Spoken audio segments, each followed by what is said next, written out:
We have a civilian division. If you're not that Nope. much into combat, I am even they get in the trained, station. combat ready, so you know how to defend Well, I'm only at yourself. Seraphim, so I'm not far Awesome. away. Thank you guys at Black Star. All We're right. always happy to have you.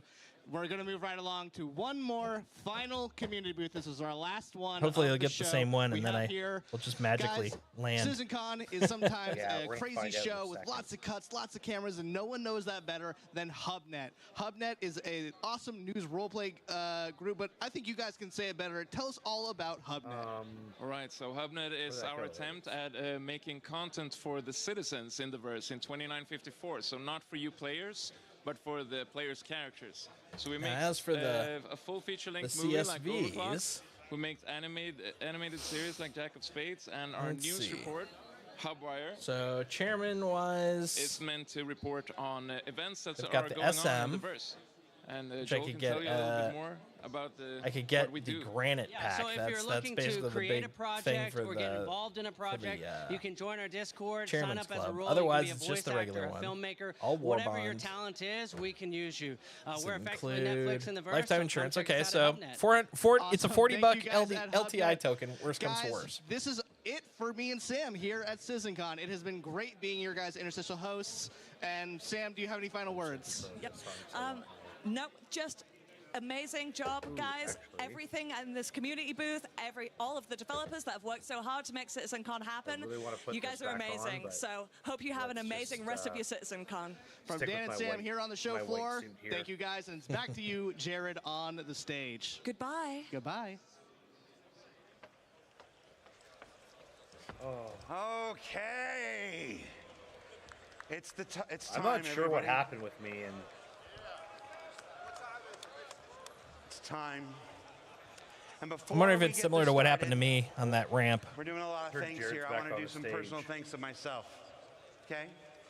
So, first, I want to thank all the developers. Oh, yeah, it's time for the final who one. took their time to build their presentations and showcase for you their amazing work that they've been doing over the last year for Star Citizen and Squadron 42. So please, a round of applause for the developers. Good job, guys. It is not easy to stand on this stage in front of 4,000 people, in front of tens of thousands of people at home, and the hundreds of thousands who will clip this and replay it and cut it into other content videos for And we years will. and years to come. So thank you so much. I want to do a couple individual call-outs, though, because it's important to me, and I'm on stage right now, and you're a captive audience.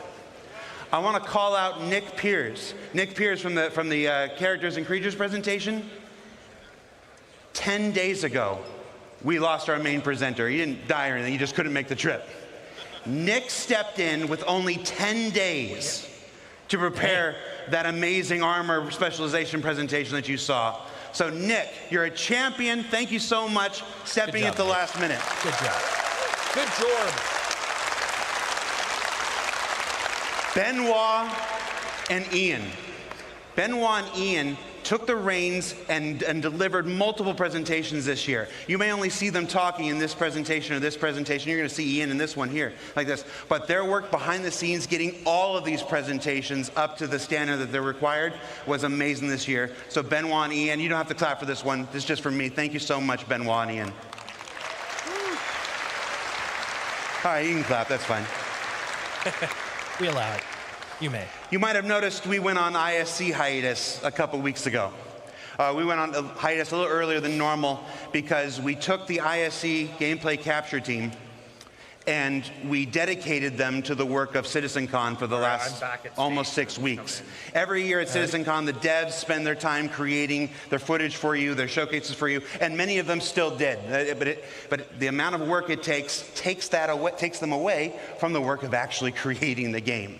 So our ISC gameplay capture team really stepped up this year for the first time in CitizenCon history and helped folks create the videos. Those amazing looks at Nyx, those amazing looks at Castra, the amazing looks at the sandworm and stuff. So I want to call out Will, Dave, Toby, Alex, and our newest member, Thomas. Hi, Thomas.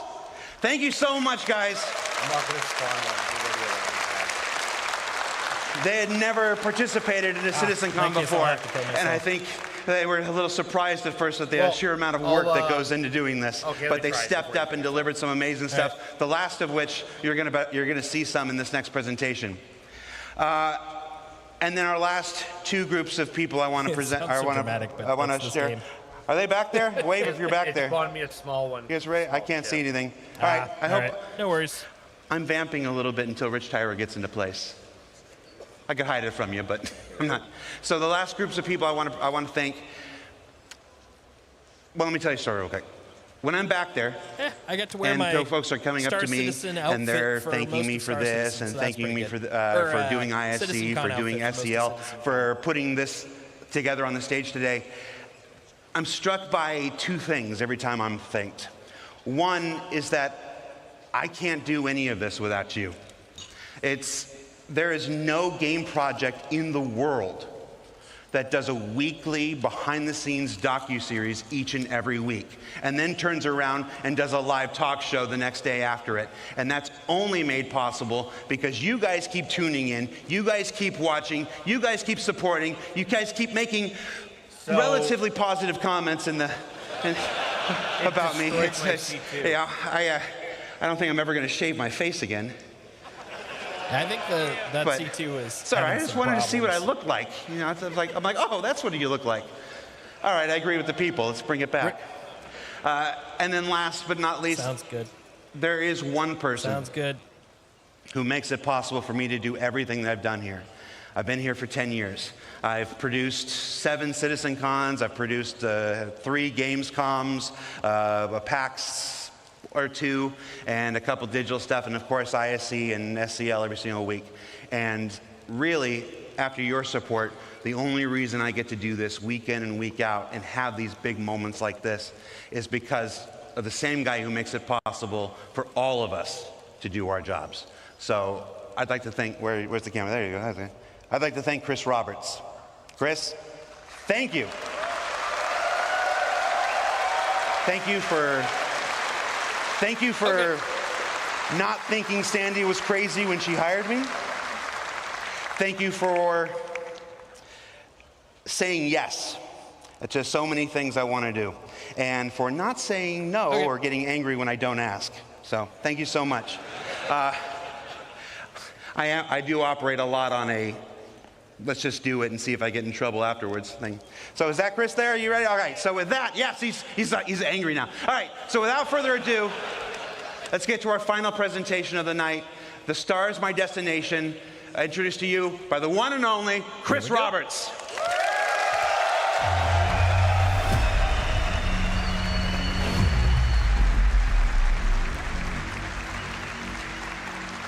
Last set of questions for the year about to be answered. Hey, I don't know if they're the questions everyone wants, but yesterday, the last ones we're by getting. the way, there's a perfect run through that Rich did immediately after the show. He went back to the office. That was the last question Chris is going to answer. No crashes, no nothing. It's up on YouTube. And by the way, that's a dedication of Rich. Is like, okay, I'm going to get it done properly, and he did it, and it looks great, and it doesn't have any screen tearing, because there was some screen tearing. There was a technical glitch in the setup yesterday. So anyway, watch that. And if you're doing comparisons to the old those stuff, problems last compare night with that really video, bugged him. not from the stream.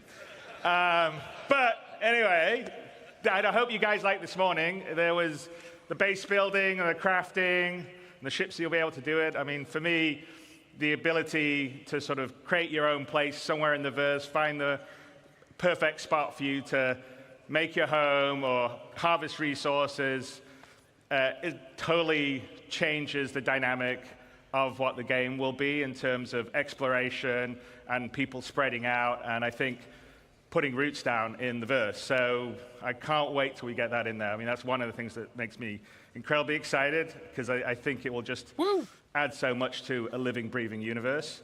But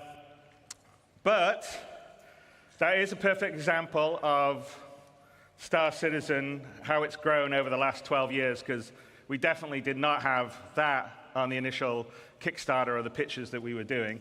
And, you know, Star Citizen is a living game. I mean, we're constantly always adding content and features and tech. As you can see, we're constantly upgrading, you know, what we're doing on the graphics side, making it better and always improving it. And even after we would consider it a released or a shipped game, not an alpha game, we will still be doing that. So it's just it will be a living game we'll never do Star Citizen game 2.0. It will always be sort of Star Citizen that will continue to grow. It won't be like, oh, we're going to do Destiny 2 after Destiny 1. It will just be a living, growing product. Same for. Right? I don't mean that as a knock at them. I just mean that in today's world, you constantly upgrade and improve things. But the big question really is, at what point would we at CIG, what point would I, what point would the rest of the team consider Star Citizen ready for everybody? Not just you guys out here who are beautiful, wonderful, early adopters, willing to put up with bugs, jankiness, not a great new player experience. We know all those things are things that we want to fix and improve. And we want a game that everyone can just get into at the beginning, understand it, have fun, pulls you into it, and then has a huge amount of depth. So the question is, what is that? And that is what we call Star Citizen 1.0.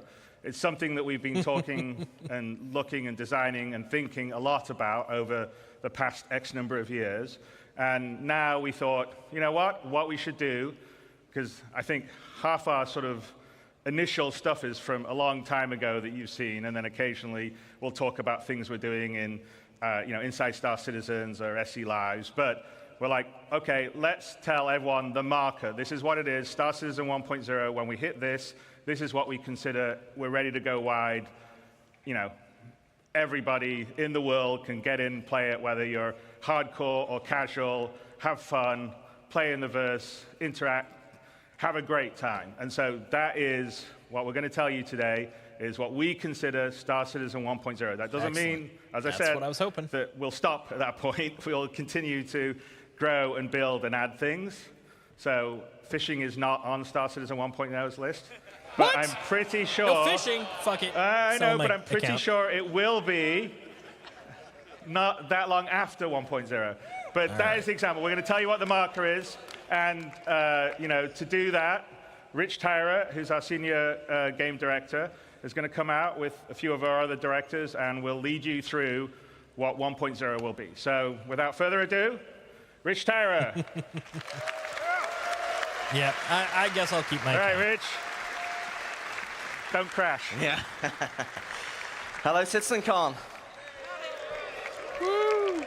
So, my name is Rich Tyra, and I'm the Senior Game Director for Star Citizen and Squadron 42. As if I saw him yesterday.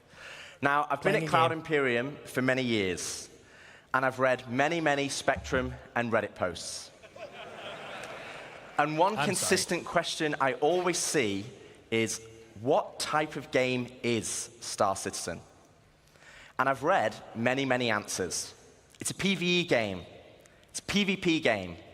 What about non-combat? Ultimately, it's all three. 3 types of players, 1 universe. So how do we connect those players to create a cohesive game, and not just a set of features bolted together? And it comes back to that elegant, simple question. What type of game is Star Citizen? Well, today, we're going to find out. Okay, so before we get stuck into Star Citizen 1.0, I think I need to clarify a few things. Firstly, what about 4.0? Where does that fit in? Well, 4.0 is the patch that contains server meshing and pyro. And fundamentally, it's an alpha development patch, which means it's adding further tech, features, and content to our alpha version of the game. Today, though, is beyond 4.0, all the way to 1.0. And the big difference is that 1.0 is the full release of the game. Okay, so what does that mean? How will it be different to a normal patch? Well, firstly, let's look at the 1. The 1 means we're committing to higher base performance and minimal bugs. No longer will we reference that the game is in development. This will be a fully released and polished experience. It means fully rounded gameplay loops, from new player experience to story missions and endgame content. And crucially, it means no more resets between patches. It's a true... What I would expect. It's a true, persistent universe. So if that's the 1, what about the .0? Well, it's just as important. It means we're still committed to continued development, with new content and features being planned post 1.0. But those features will no longer be tier 0. We'll be committing to a higher benchmark of quality for each patch, and most importantly, it's a moment in time. If there is a content, feature, or star system that we've mentioned in the past that is not in 1.0, it just means it will come later. 1.0 is more than just a number change. It's the beginning of a new phase of development of the game. Okay, so we know what the 1 is and the .0, but before we move on, I want to address one important point. And for this, we need to go all the way back to the beginning. Here we are, the Kickstarter.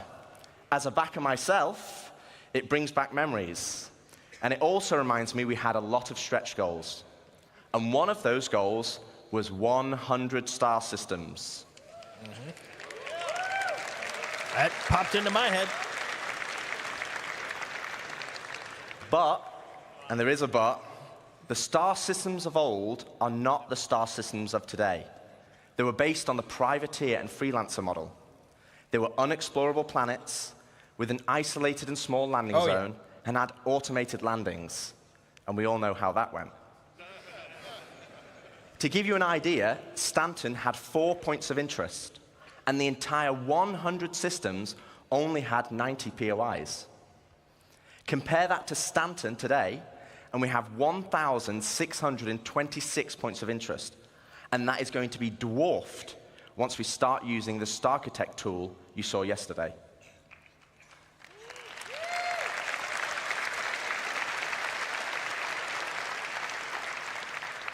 So where does that leave us for 1.0? I was expecting. Well, we will not be launching with 100 star systems. No. Because the game we have today was not just the game that was pitched back then.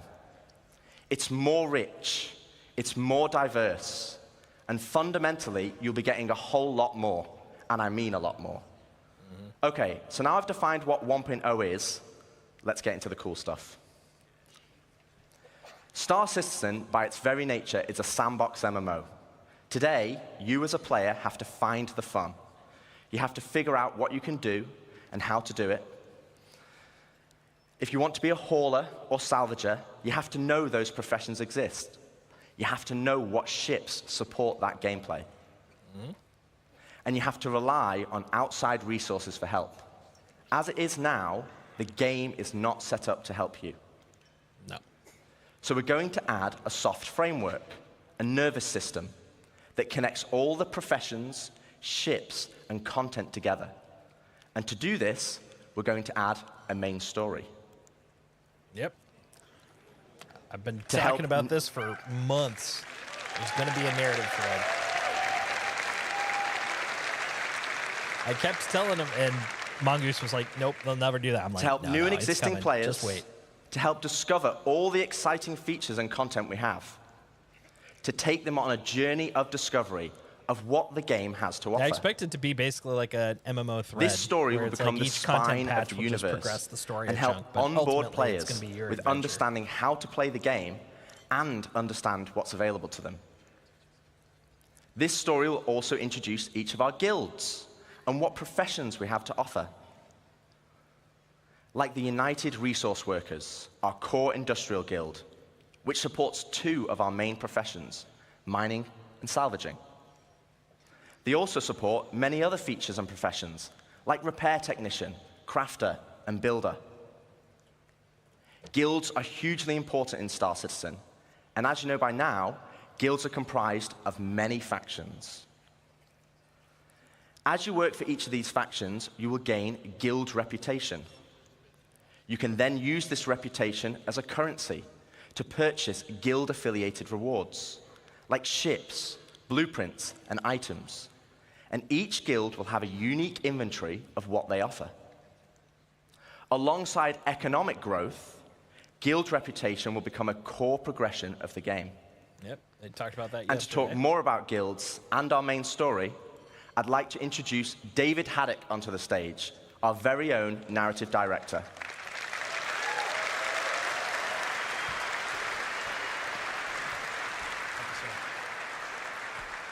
Thank you, Rich. Hello, CitizenCon. How's it going? Awesome. So yes, 1.0 is very exciting, and it's going to provide us probably our first real opportunity to finally inject a massive amount of narrative into the game. But we're looking to do that in several of ways. Now, Rich introduced the main story, so let's get into it. What exactly is that?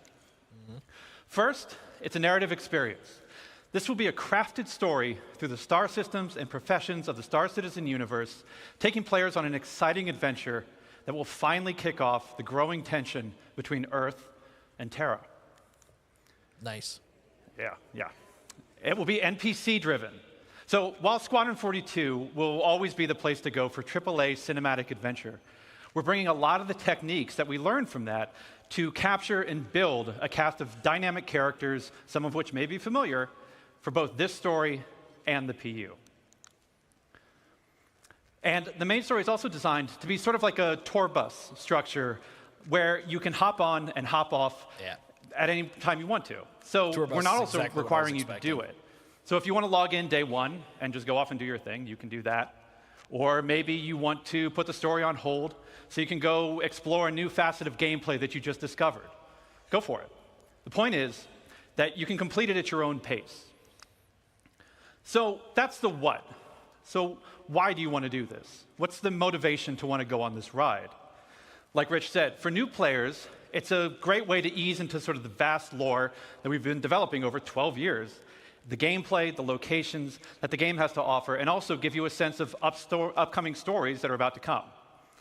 But you've been playing Star Citizen for years. You probably know the lore better than me. So what's in it for you? Now, of course, we'll have rewards along the way as you complete missions and whatnot, but we're finally going to offer a big prize for completing the story. Citizenship. Nice. Citizenship. That's awesome. A literal Star Citizen, finally. So, for many of you already know this, but for the uninitiated, in the UEE, there are citizens and there are civilians. Citizens are members of the population who have demonstrated a commitment to bettering the Empire, and as such are given benefits that civilians just don't have. Now, what those differences have been debated in the community over years. 1.0, we're finally going to answer that debate. I won't get into the full list of benefits that we're going to offer, but can reveal that one of them will be around land ownership. Excellent. Citizens will be able to purchase land anywhere in the UEE and enjoy the security that comes with it. But civilians will have a couple of restrictions as to which systems and which planets they can buy on. So that's the why. So where is this adventure going to take you? Well, 1.0 is going to include 5 star systems. This story is going to weave you through all of them. 5. But where exactly are you going to go? First, we've got Stanton, which needs very little introduction. I'm sure you're all very intimately familiar with these 4 corporate-run worlds. But since I do lore, I figure I could take the next hour and just walk through each one of these. I'm wondering if it's going to be Terra, but if they're going to have the whole Terra versus Earth thing. We've also got Pyro, Land of the Lawless. A volatile star at the center of the system is the perfect metaphor for the constant struggle between the gangs and survivors trying to hack out an existence here. If you saw Ian's location presentation yesterday, then you know that he reintroduced Nick's system. There's another unclaimed system that's currently home to the People's Alliance, a wannabe independent government formed during the Messer era, but now struggling with the burdens of governance, a growing outlaw presence, and a new threat on their doorstep from Vandal raids. Ian also made another big announcement of our 4th system. So far, Castra. I really want to live on Castra. Situated along the looks former Perry line, this was a key strategic system to launch an attack if the Cold War between the humans and the Xi'an ever escalated. So that's 4. Do you guys want to know 5? I do. There we go. Called it. Yep. Yeah.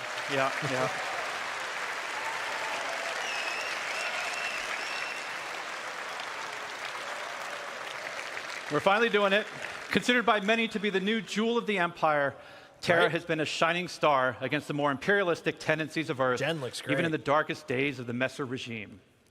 Now, many believe that Terra should be the new center of the UEE. I don't know how you all feel about that. Yeah, a lot of division. But that's our starting 5.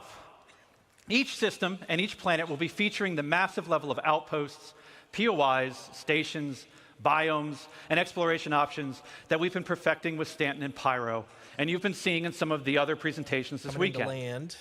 But we're adding one more level. We're also going to be adding location stories. Now, these will be short, NPC-driven missions sprinkled across our landing zones and cities that will exist outside of the main story, but will help provide an additional bit of lore and character to the location that they take place in. So, that's our main story. Let's talk more about the guilds that Rich mentioned. First, a quick recap. Guilds act as a governing body for clusters of professions and factions with a reputation and progression system that will offer rewards the more you work for them. And I want to call out 2 things.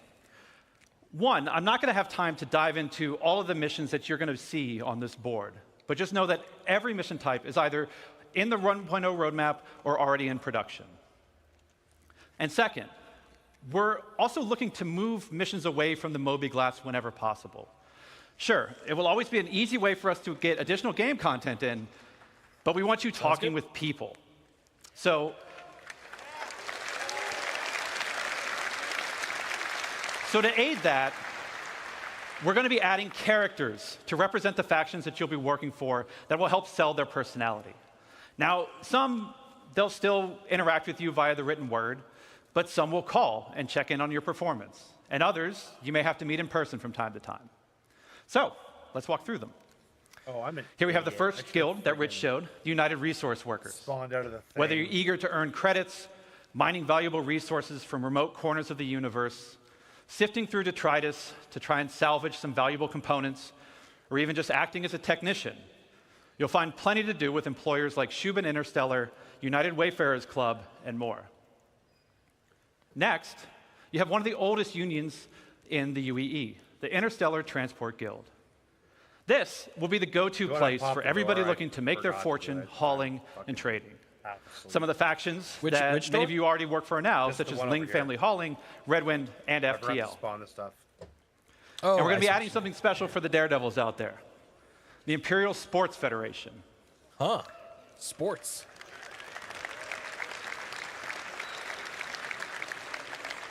So aside from the usual racetracks that are both legitimate and illegitimate, we're actually going to be leveraging some of our existing mechanics to build new sports and provide an outlet for all you Murray Cup enthusiasts, Cargo Olympians, and competitors to see just who's the best out there. For those who dream of exploring, I'm sure we have a couple here. There we go. We have the Academy of Sciences that was brought up yesterday in the social presentation, if you saw that. This is a science guild that will include factions like the Imperial Cartography Center, who will task you with a variety of missions to better understand our universe, such as sending you into a nebula to do deep scans, or finally seeing what's at the bottom of that planetary canyon. Carfters. I think we're going to have a new faction called High Point Wilderness Specialists, who will offer missions associated with the various fauna that we're starting to get into the game. Nice, Junkyard. From population control missions to harvesting specific resources for research. Now, I don't know if we have some people who'd like to do combat, but our combat guilds were doing something a little different. What? Now, previous to this, these were all of our profession guilds. But for our combat guilds, they operate a little differently. See, these two are diametrically opposed to each other. So once you pledge allegiance to one, the other marks you as an enemy. On the lawful side, we have the Mercenary Guild. They represent factions like Eckhart Security, the Bounty Hunters Guild, and even some military contractors. So whether you're pulling together a team of specialists to go assault a ground base, hunting down an elusive criminal, or putting together a recon run to drum up some intel, Mercenary Guild's got you covered. On the flip side, we have the Council. Now, this is a shadowy group comprised of representatives from various gangs, syndicates, and outlaws who mandate criminal activity throughout the verse. You'll be able to throw in with rough and tumble gangs like the Headhunters and the Dead Saints, or work your way up to join highline criminal syndicates like the Atonis or the Drop Kings. But remember, the underworld is a dangerous place run by greed and power. So mercenary guild reps might not be the only people you have to worry about, as the syndicates are always looking for loyal soldiers who will hurt their competition and tip the scales of power in their favor. So as you can see, there's going to be a universe of exciting storytelling opportunities for you to undertake in 1.0. There we go. But one more thing. Finally. We're also going to revitalize our social behaviors. That'll be pretty cool. To make the populations not only feel more alive and reactive and off chairs, but better reflect the tone and flavor of the areas that they're inhabiting. We want to see the people of Loreville slowly trudging through the streets, probably the ones behind the force overburdened field. by the ruthless contracts, just as much as we want to see the tourists of Orison gleefully moving from attraction to attraction. Oh, this is like... And all of this. Yeah, this is what's going to make Star Citizen be the experience we set out to make. A diverse universe with a rich tapestry of stories, characters, and experiences for you to live in. To talk more about how all this feeds back into player progression, I'm going to turn it back over to Rich Tyre.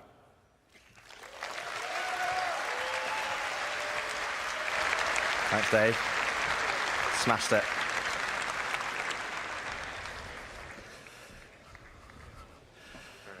Thanks, Dave. Okay, so we have a main story to connect the universe. We have all the guilds and their associated professions. And we have location stories to give the world depth and life. Crucially, though, we have a new core progression in the game, guild reputation. It is janky as But shit. what about our other core progression in the game?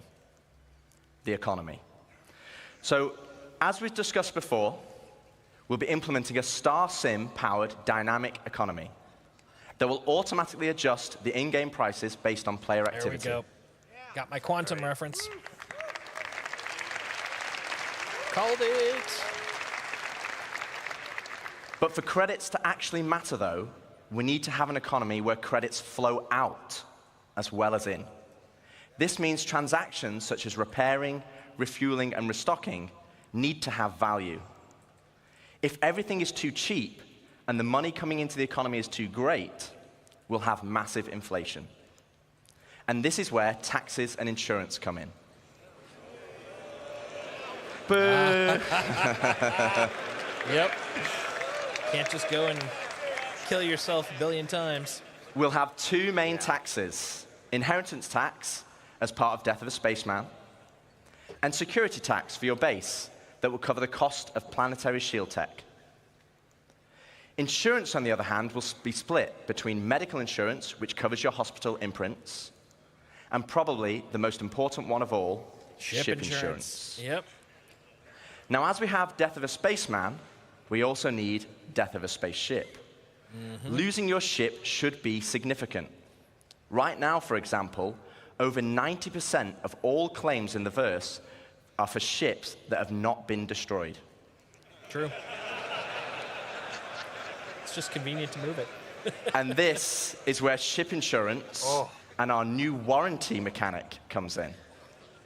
First up, we'll have 3 tiers of insurance, with level 1 being chassis insurance, level 2, chassis and component insurance, and level 3, chassis, component, and decorations insurance.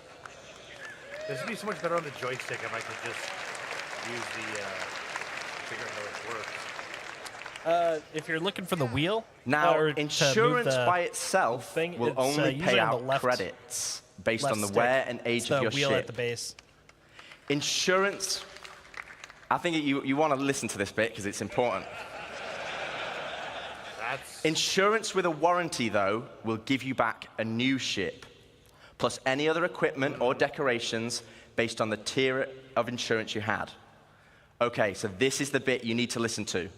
All right, listening. All ships bought on the pledge store will come with a permanent warranty and their appropriate insurance. All pledge stores have permanent warranty and appropriate insurance. Good. This means you will always get your ships back if they're attributed to your account. Good. Other ships, on the other hand, will require a transferable warranty, and these are rare. You'll be able to earn transferable warranties in-game, such as by completing the main story, as an example, and apply them to any of the ships you own. But there will be a cooldown for transferring it between ships, so choose wisely. Now, what about claim timers? It's another fun topic. And getting your ship back without a claim. Well, we want claim timers to be proportional to the crafting timers. This means it's more beneficial for you to go back and get your original ship. For this, we're going to be introducing a shuttle ship, just like a courtesy car. Nice. Ding dong. Car is ready to get you. You'll be able to claim the shuttle at no extra cost to most locations, and then fly it back to your original ship. That makes sense. Once back in your ship, the shuttle will automatically return home.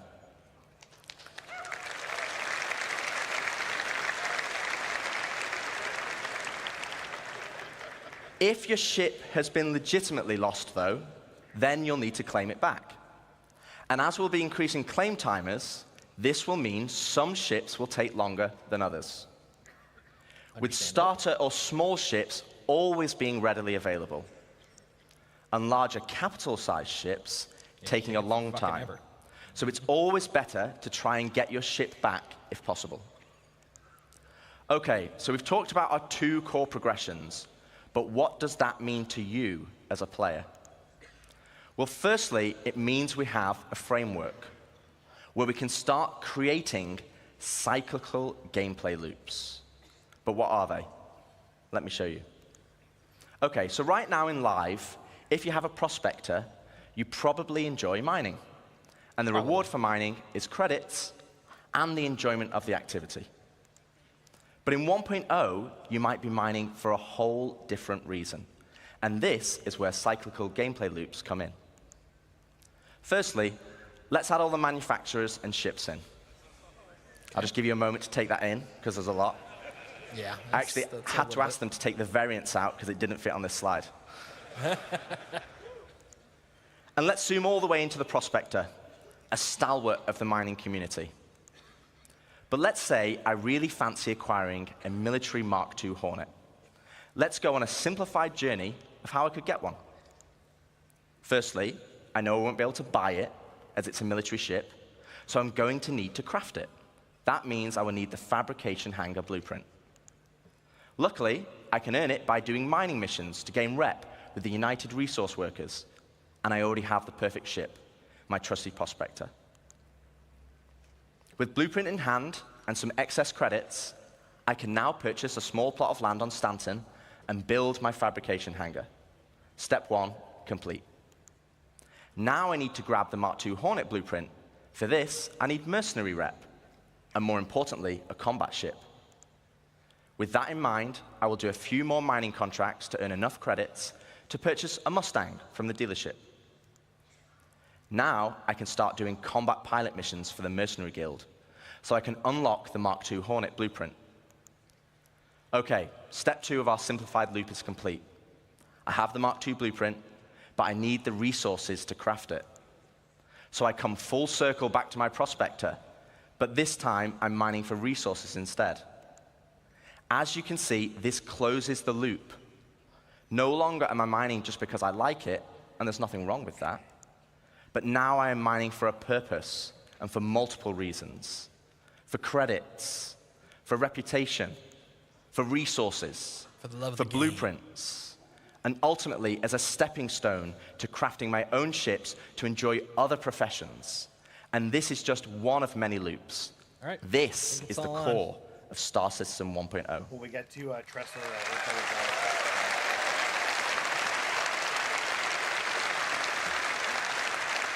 So you want me to go to Tressler first? Either or, it doesn't matter. Player set goals that weave between sandbox gameplay and the soft framework we are adding that give meaning and progression to our professions and features. It's providing the framework for motivation to play the game. That's the journey, though. What about the destination? So Dave has already discussed citizenship and the main story. Pretty much all so let's collapse MMOs that for for the most now. part. Let's talk about endgame Which content. I'm on board with. This is the stuff I've The pretty content much that is designed for been saying a long time, experienced it's been missing. players and keeps them engaged. Basically, everyone in this room. So how does that look in 1.0? Firstly, we'll have open world content, including missions, group missions, and server-wide events, like we have today, but tailored to endgame players. While the sandbox element of Star Citizen will allow for large-scale battles, we also want to provide challenging instanced content that will take full advantage of not only multi-crew ships, but fleets of ships. And you kind of know how we do that, right? You saw that yesterday. And as you progress through the guilds, you'll be able to accept high-level contracts from government agencies who will offer prototype and military blueprints as rewards. Hell yeah. These missions will require the full coordination of multiple players and an assorted fleet of And capital, organization, support, perhaps? and fighter ships. You will finally be able to become the admiral of the fleet, directing your armada from your hologlobe, which, yes, is a feature included in 1.0. Nice. The hologlobe lives!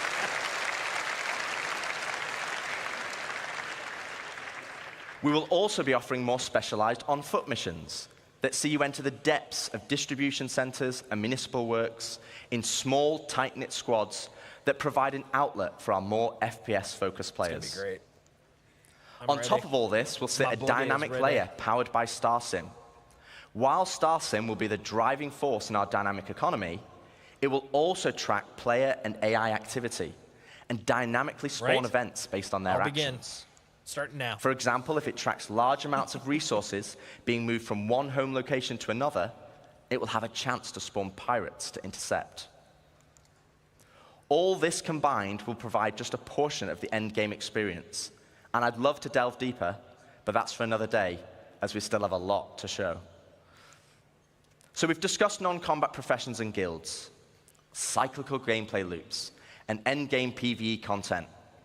But what about PvP? What about player versus player content? As you know, 1.0 will contain 5 star systems, 3 of these being lawful in Stanton, Castra, and Terra, and 2 of them being unlawful in Pyro and Nyx. So what's the difference? Let's take a look at Stanton. Lawful systems will be a mixture of high, medium, and low security areas. Each of these areas will be monitored by law enforcement agencies. And depending on the location, will dictate the emergency response time, with high-sec areas being the fastest. Initially, this response will be measured, but over time will escalate to overwhelming force. They do. This means if Also, someone is attacked, if they can just what's it hold called? out for a short duration, help will be on the way. Nyx. Pirates will be able to disrupt this monitoring by shutting down the nearby comm arrays, My brain froze. but this will be highlighted in remember your it later. star map, with dynamic missions being generated to bring it back online. No, I was This is thinking the of, PvP you already know and experience right now, Oh, God, just without security brain. forces. But before we jump into an unlawful system, let's explore what options you Stanton. have There we go. if you pirate Stanton a has a ship. Terra. Okay, so first up, let's discuss ownership. All ships and high-value items that you own will automatically be assigned to you. This means if someone steals your ship, you can mark it as stolen, either via an insurance claim or in your Mobi.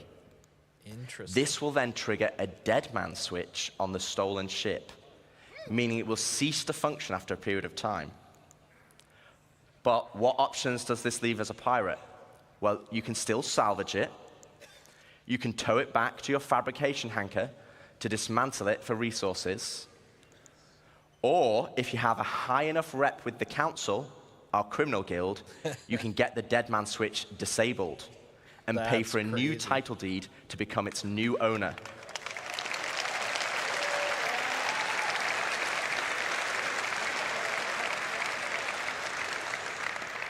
Also, if you're in a lawful system, you'll need to find a transient jump tunnel, as all major locations and POIs will have custom security that will scan you on arrival.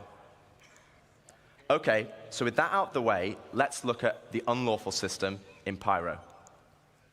Unlawful systems have no laws at all, and with that comes opportunity. Pyro, as an example, has an abundance of high-quality resources and is a hotbed of criminal activity, the literal definition of high risk, high reward. With crafting now requiring resources, you're going to want to create bases to mine and extract them.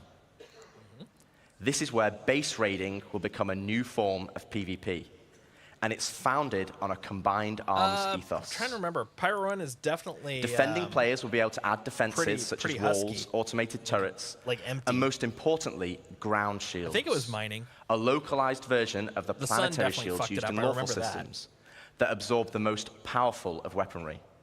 No longer can you just turn up and drop a Mohawk. Junk. I could put one in there. Scooch it around. One huge difference, though, compared to planetary shields, is that these shields can be disabled. You will have to strategically assess each base and punch your way through its defenses on foot to eventually bring down the shield generator. Once the shield is down, then you have options. You want to raise it to the ground, you can bomb it from the air. Yep, that's the exact If you want to extract all the resources, though, you'll need to infiltrate the base using explosive charges and hacking while fighting off the defenders. Now, both piracy and base raiding is founded on sandbox gameplay. And again, that's the essence of Star Citizen. But we want to add more. Something where you can log on and immediately find the action and fight for a purpose. So first up, let's go on a history lesson. In the early 2600s, there was a fledgling corporation called SEAL that had developed a new system-wide planetary shield technology, the same technology that will provide protection for your bases today. To prove this tech, they wanted to use Nyx and Pyro systems as a testbed. With the promise of high-quality resources, SEAL lured independent miners to man the shield network in exchange for shield protection for their settlements. As a prototype, SEAL couldn't provide total coverage over all the mining settlements, and so they created the SEAL Tokens program, allowing the most industrious factions to purchase shield coverage for their work.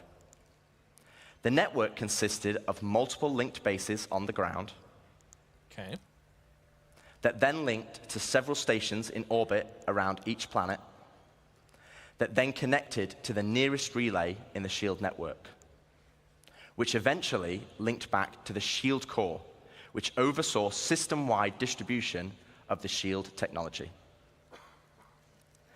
Factions could then earn SEAL tokens for working on any part of the network.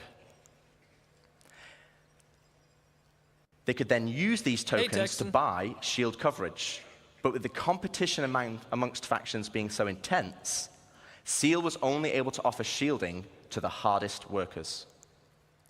Unfortunately, due to outlaw interference, SEAL eventually pulled out of Pyro and Nyx and pushed for a more automated solution in more civilized systems. We down. So fast forward to present day. We're at by Genie. Without SEAL's backing, they had to pull out and leave it as it is. And welcome to Station Warfare. Station Warfare.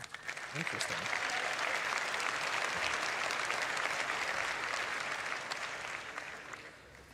With the SEAL network still in place, but lacking resources, orgs can take ownership of these structures to gain access to planetary shield tech, which, as you know, would make their bases invulnerable. Unfortunately, there's a catch. There isn't enough to go around. And as in the good old SEAL days, the system still works via the SEAL token program.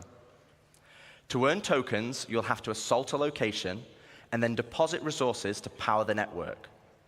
This begins with ground bases and ends at the shield core.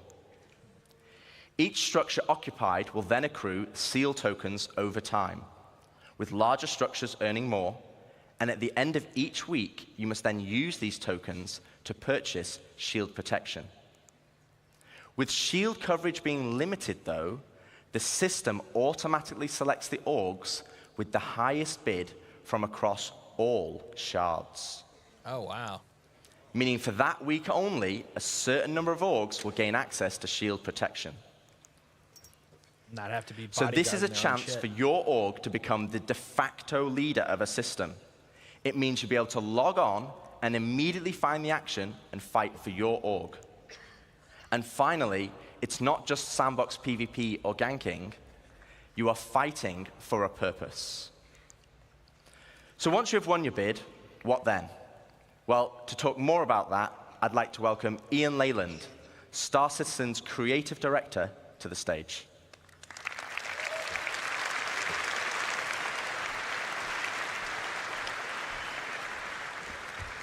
Good luck. Thank you. All right, hello, CitizenCon. Thank you, Rich. Thank you, Dave. So, to continue the conversation of large-scale endgame org activities, let's go back to Pyro 3, where the ground bases were being built earlier today. This morning, we saw the small habitat being built by Luke. And then we saw Deck start to expand the base into a commercial enterprise. But eventually, we saw a massive example of an org base. But with everything Rich was talking about, with org system-wide activities, Welcome we back. want to give you Pulling off guys right now. Pulling the stuff off. ultimate end goal. But also the thing we need to protect. Okay, that's And to do that, let's look up into the sky and see what it is.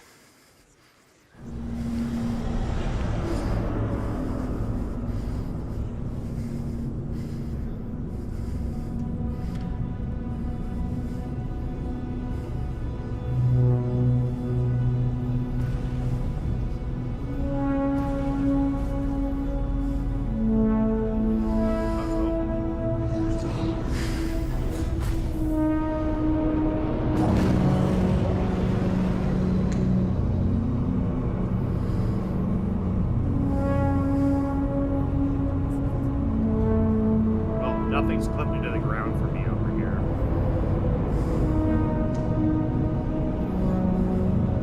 Where are you currently? In the cargo. Are you left-clicking or right-clicking?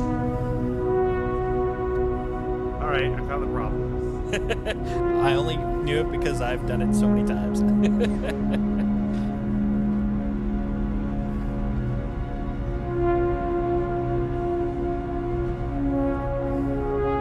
Okay, so that's going to be 8, 16, 24. Yeah, I'm trying to find. Apparently, we need 26, but I'm not finding an odd number so far in Well, there should be a 2. here. There should be. I agree. The 2s I are see it aluminum, though. here. Oh.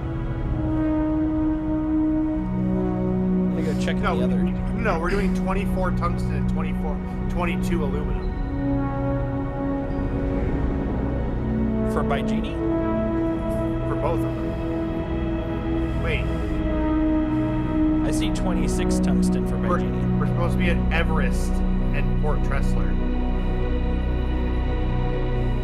Oh, okay. All right, pulling these off. Yep, that'll do it.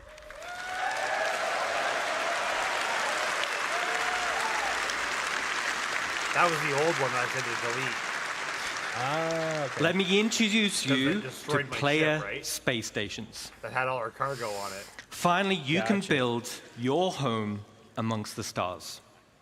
Hell yeah. This will be the starting point for your base of operations for Space system-wide stations. org activities. But why is this an end goal? Well, first of all, to construct your own space station, it's going to require vast quantities Shit ton of of resources and materials. And also, Yeah, that's will fair be a at first. large time investment. But how do we start? Well, it all starts with the supply bay. And the supply bay can only be constructed by the Pioneer.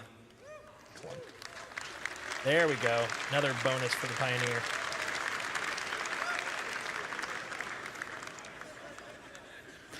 Once it's created, the supply bay then handles the creation of the station itself. Now, we're in gray box development phase, so the artwork's not final, but let's go on a journey and start building our space base. Hell yeah. Space base.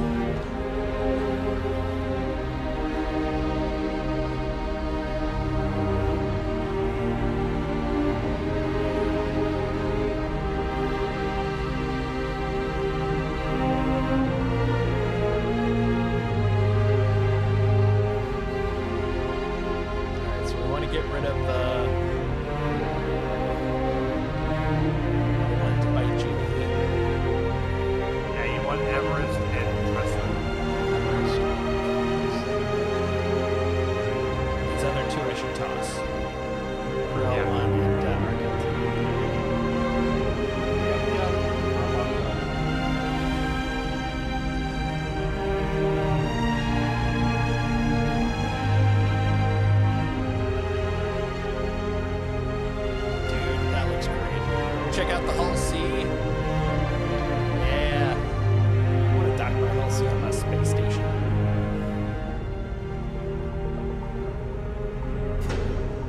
See, I want to throw a space station at like a Lagrange point. Or in the middle of nowhere in space. Like an org base in the middle of nowhere. Orbiting the sun. Makes sense.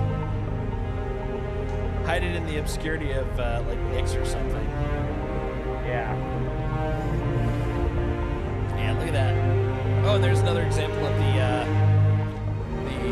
big boy freight elevator now. Yeah. Except that arm doesn't look wide enough to support all that cargo. That's so good. Absolutely, like really good.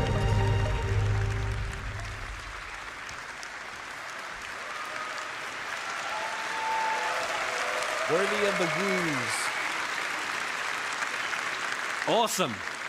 Awesome. So as you saw, the cargo grid of the supply bay consumes resources. And the required resources will be substantial and will need to be topped up over time. So this means orgs will be encouraged to have efficient logistic networks to feed the supply bay. And as Rich outlined with professions, it's ideal if your org is well-rounded in terms of roles. Even the starter player can contribute. The supply bay has automated construction zones, which are used to create the station. And unlike ground bases, many drones are used at once to create the base. Once the station is built, the supply bay then integrates into the station itself. So here we are. We've built our core station module, and it's big. And out of the box, the station comes readily built with some core functionality. I'm guessing Let me talk you through it. Right on the top is the bridge, which is the command deck. This is where all further construction is going to be managed. From here, we can then monitor the status of the entire station. We have access to power and water management. Power and cooling is something you'll need to consider carefully. It also is an area to set permissions for who can enter particular areas, either divided by the ranks of the org itself or open to the public. Oh, and there'll be a radar station to track the activity outside the base. And the terminals to access logs of who has visited the station and see what they did. So let's jump back in game and take a stroll through our bridge. Hell yeah, show me the bridge.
Everest didn't show up as a thing for me now. The one I have for Tressler is 30 aluminum.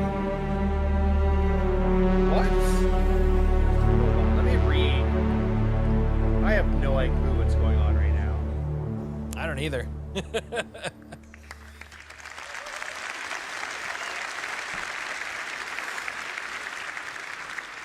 Super I just awesome. shared that with The back you. of the bridge get a leads to share. a centralized transit network. Yeah, I have This 22 spine aluminum, physically 22 aluminum, connects 24 the tungsten, entire 24 tungsten. station and will 22, provide 22, access 24, 24. to the various That was one of the decks. two that you said to let go of. Each level in the station will have a centralized lobby area.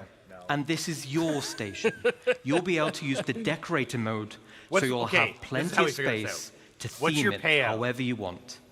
The payout for the one I've got. And speaking of having plenty of space, this space station 29K. will have a one-to-one you don't have the one interior I have. layout matching the No. exterior. I figured that No out the moment magic you had the other elevators. call-outs.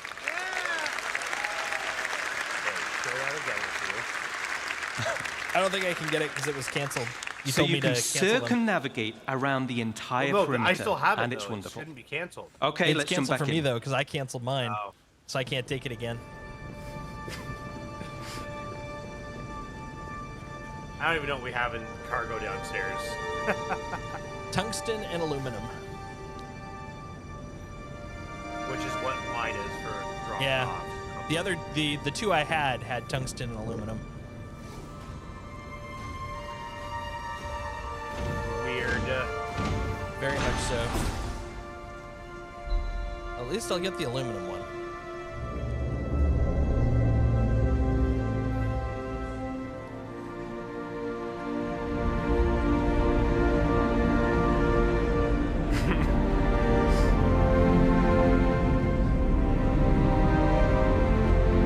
The CCU game on Opera. I don't even. Does it have an extension version All right. for Opera?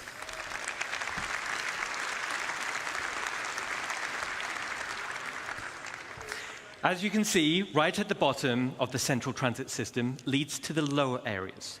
This is where you'll gain access to the engineering deck. So like bigger ships, this is where all the hands-on engineering and maintenance gameplay happens. This will serve as the beating heart of your station. Nice. Then we have the hangar deck. And as the name implies, this is where you'll gain access to your hangar network. The base station comes with a large hangar already one thing built, they never touched on? along with 2 docking collars. And also AI, empty slots for another 2 medium hangars when Doesn't needed. sound like that'll be part of 1.0. There'll be a vast network of internal road systems, meaning you can quickly drive from one hangar to the other. No elevators needed. Okay, let's check back in. It's good to know, though. Oh, there's the Fat Lancer.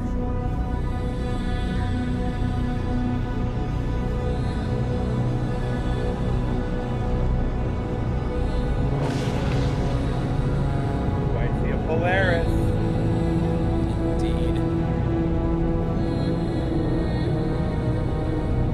I like that they're showing off a lot of the vehicles that they just rolled out.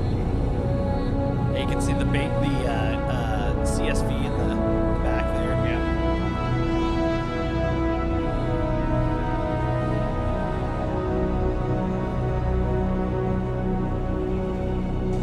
Holy shit! From the back, that looks like Jake Trundle. There we go. Okay. It's like, as long as he doesn't have his pudgy face, it's like Jace. Jake's a man of his word. He's one of a kind.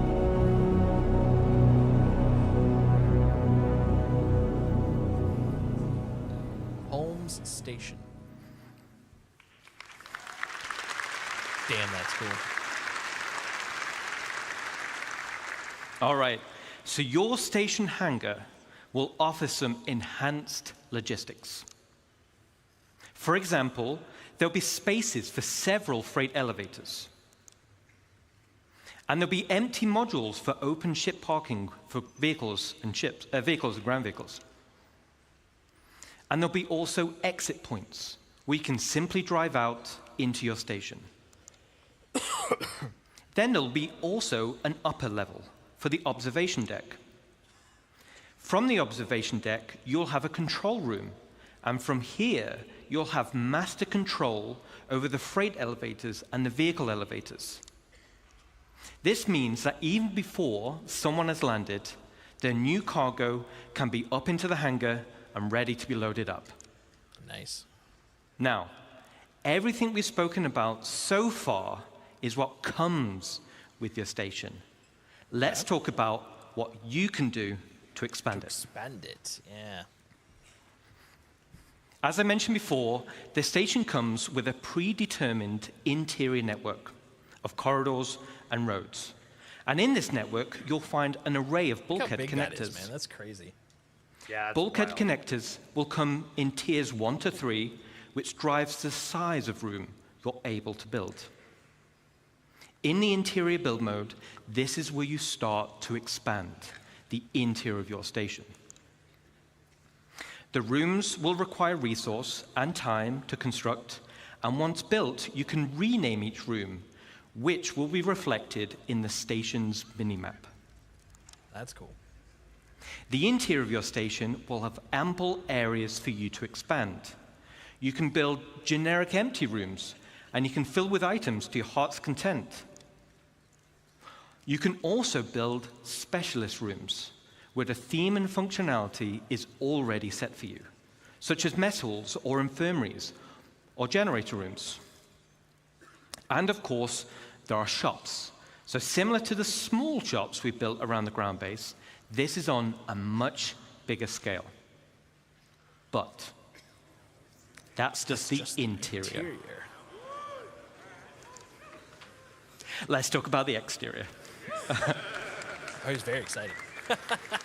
Oh, Jesus, look at all those On the hard exterior, points. we have minor hard points.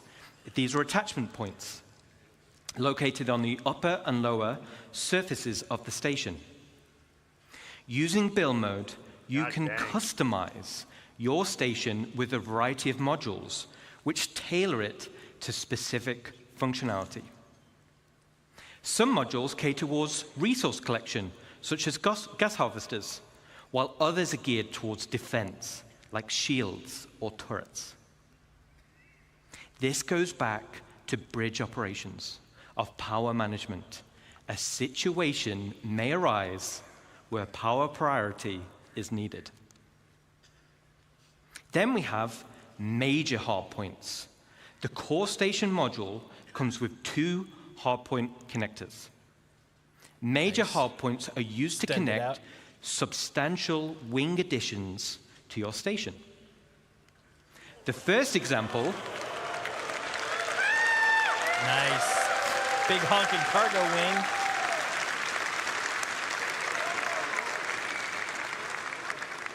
Awesome, thank you, awesome.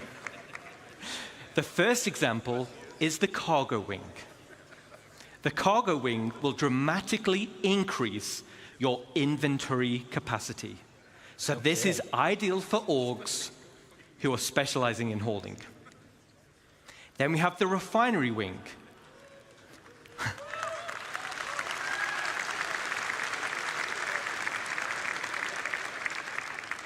So you'll be able to refine resources the context on a of what I vast wanted to do scale. in the next couple of years in this game. As it's in space, it's much more convenient than traveling to a ground base.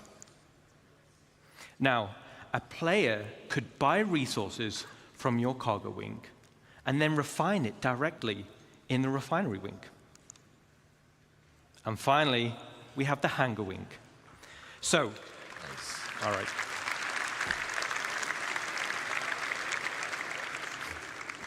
So, the bigger your fleet, the more hangars you'll want.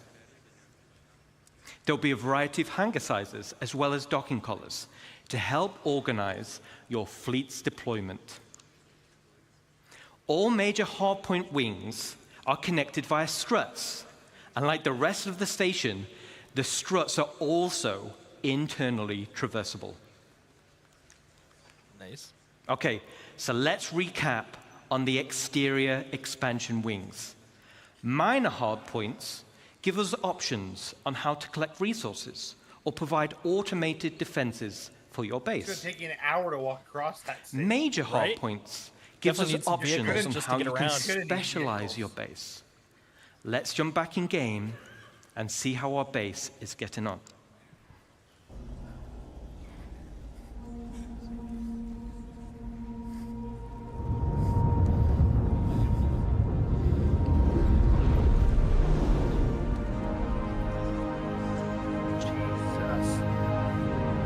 So good.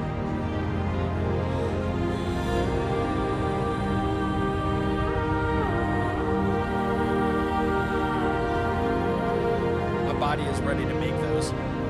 Like literally.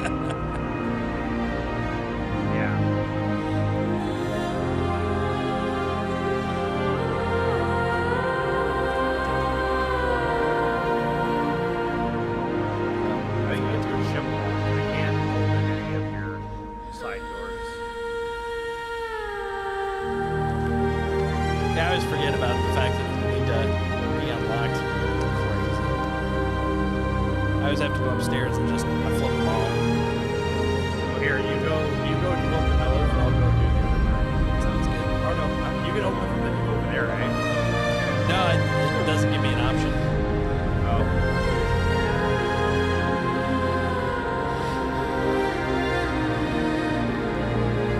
Correction, sometimes it gives me an option. Very rarely. Part of the reason I don't use the caterpillar as often as I would usually like. All right. There we go.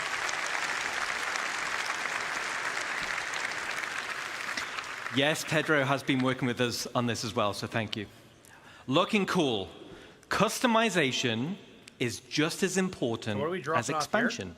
30 Similar to ground bases, Okay, you'll be I able to can't find earn anything in your ship for some tints reason, for your station, and you'll be able to apply decals for your org logos. Nice. Here, do you want to show me the one you have? We'll just do that one instead of the one I have. Sure. Do you not have this one? Outside of Interesting. minor and major hard I haven't points, picked up any. your station will come with two This is one you unique gave me. base expansion points. I wonder if you deleted One on the it. top side behind the bridge, and one on the underside. They're shared. The top side will be for the crow's nest. Oh, see, that's shared with me. Now, nice. All the other modules built so far have very specific functionality, but I'll admit this is for the org members out there who want the ultimate. Oh, but it in didn't actually personal give it to me. space. It showed me the acceptance thing, but didn't. These are all tungsten. These are not the ones. Here we go. Aluminum.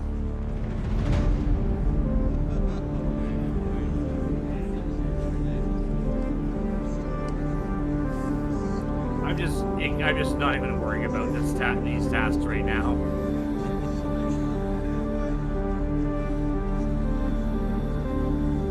Just be bonus aluminum.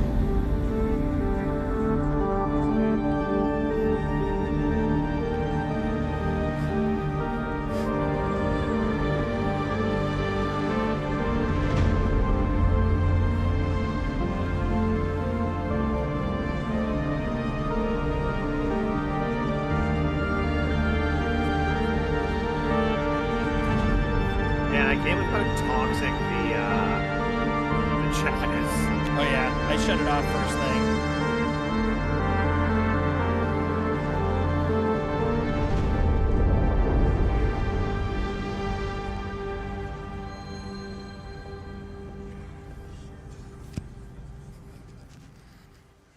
I mean, Star All right. Citizen is both the best and worst community.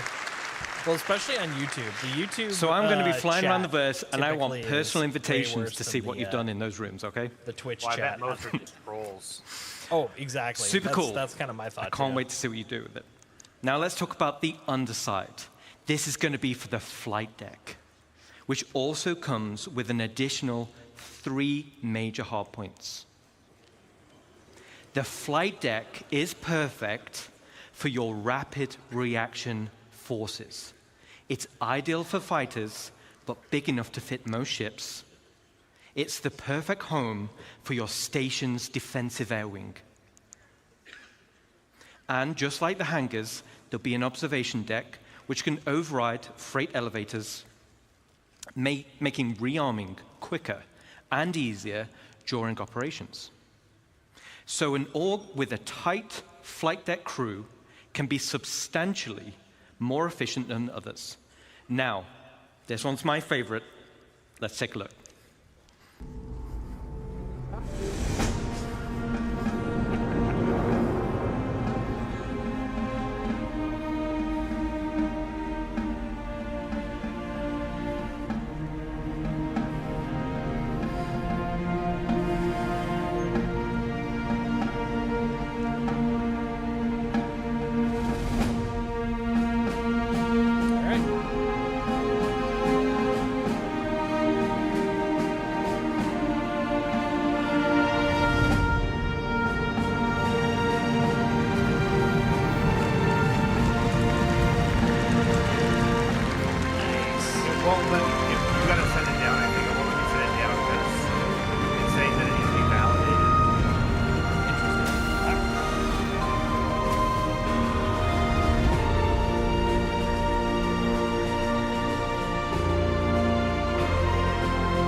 All right.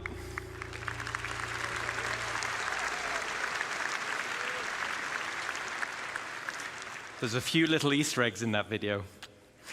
But why do you need a flight deck for your rapid defenses force? Right? Well, if you've built your super awesome station in a super lawless system, yeah, same here. now you're the potential targets for others. Everyone will have their eyes on your resources and wonder what gear you've got in your inventories. Are we at Port Tressler right now? And let's say we didn't win the yes. station warfare bid that Rich mentioned. Sharing? Let's take a look at the inevitable.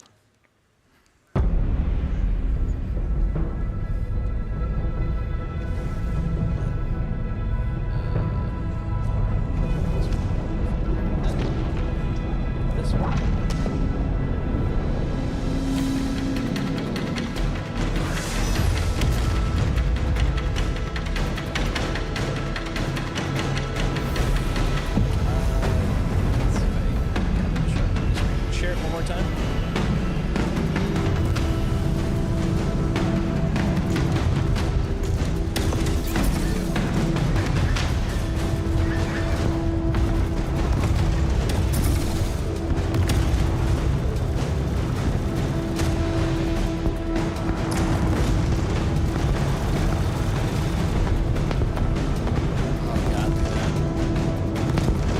Hell yeah. Assault force.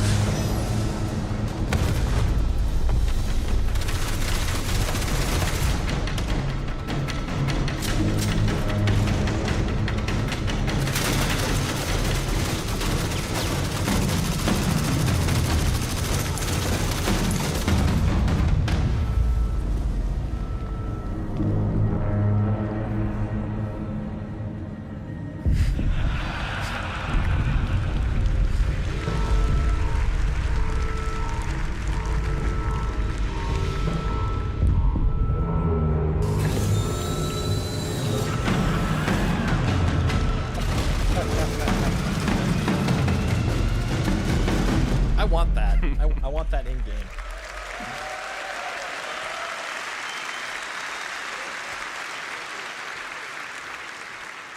Okay, so not only is your station a staging area for offensive campaigns, it's also a defensive fortress.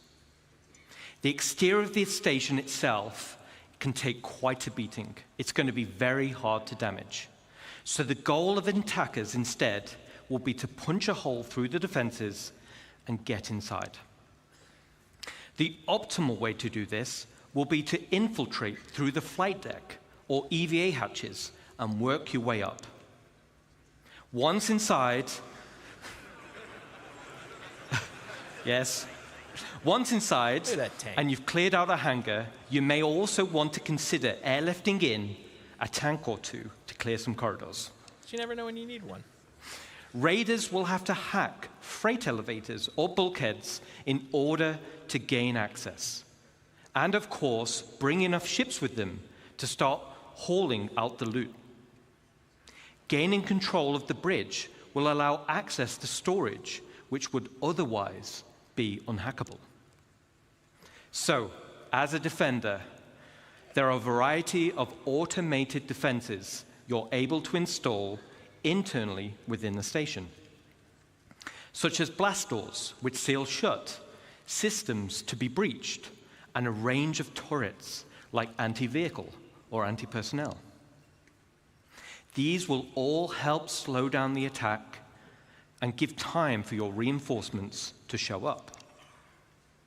So let's do a final recap. This is one of the end game goals for dedicated orgs. I'm going to get and some will be breakfast your myself base of after all operations for system-wide activities. The station can be customized both in the interior and the exterior, meaning you can tailor it to your own requirements. Man, that's going to be And so it's your very so own rare. home amongst the stars. Definitely a long-term goal for sure. But wait. Oh, but wait. There's Well, more. wait. There's one more unique module we can build. Okay. And that is the dry dock. Oh, for capital building, I bet. Oh, yeah.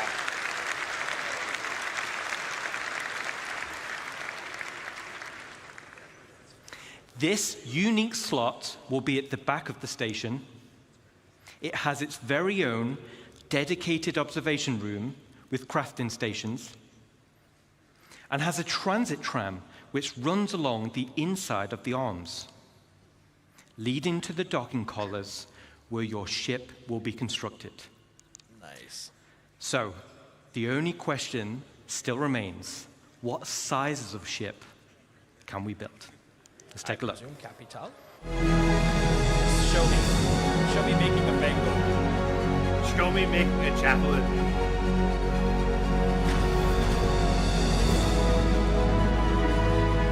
They say a bango, I might be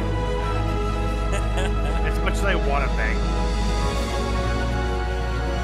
You gotta come from somewhere. Well, that was the whole concept of the bango ship was to be in game, except for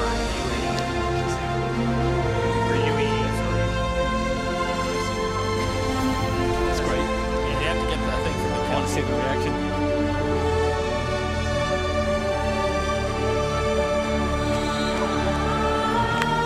Well, look at that. What does that look like to you, sir? It's not, I haven't seen it yet. I haven't seen it yet. Yes. I'm still behind. You gotta remember that. Oh, maybe they definitely changed their mind. That's amazing.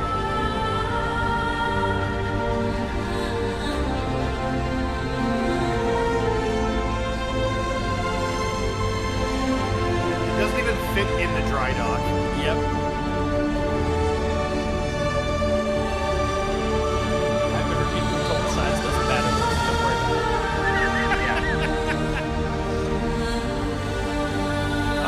So exciting. I'm so excited.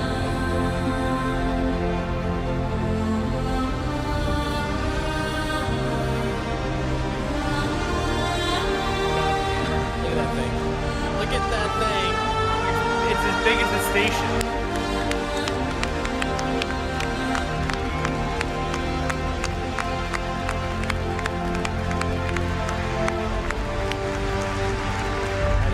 Awesome. Look at how big that station is. Right?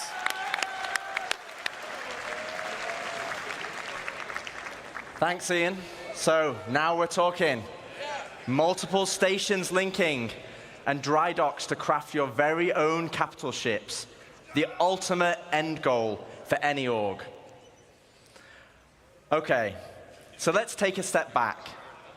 At the beginning of this presentation, I mentioned we had 3 types of players and 1 universe. And hopefully you can see we have purposeful gameplay catering to each type of player. But that wasn't the only goal. It was to build a game that connected all 3 together cohesively.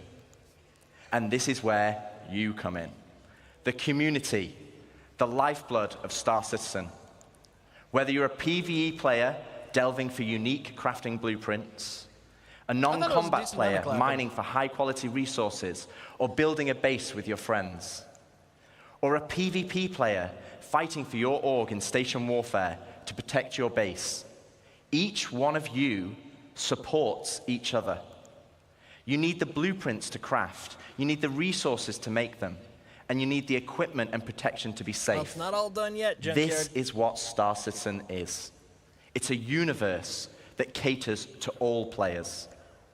Now, I could probably go on for another 10 hours deep diving into each system.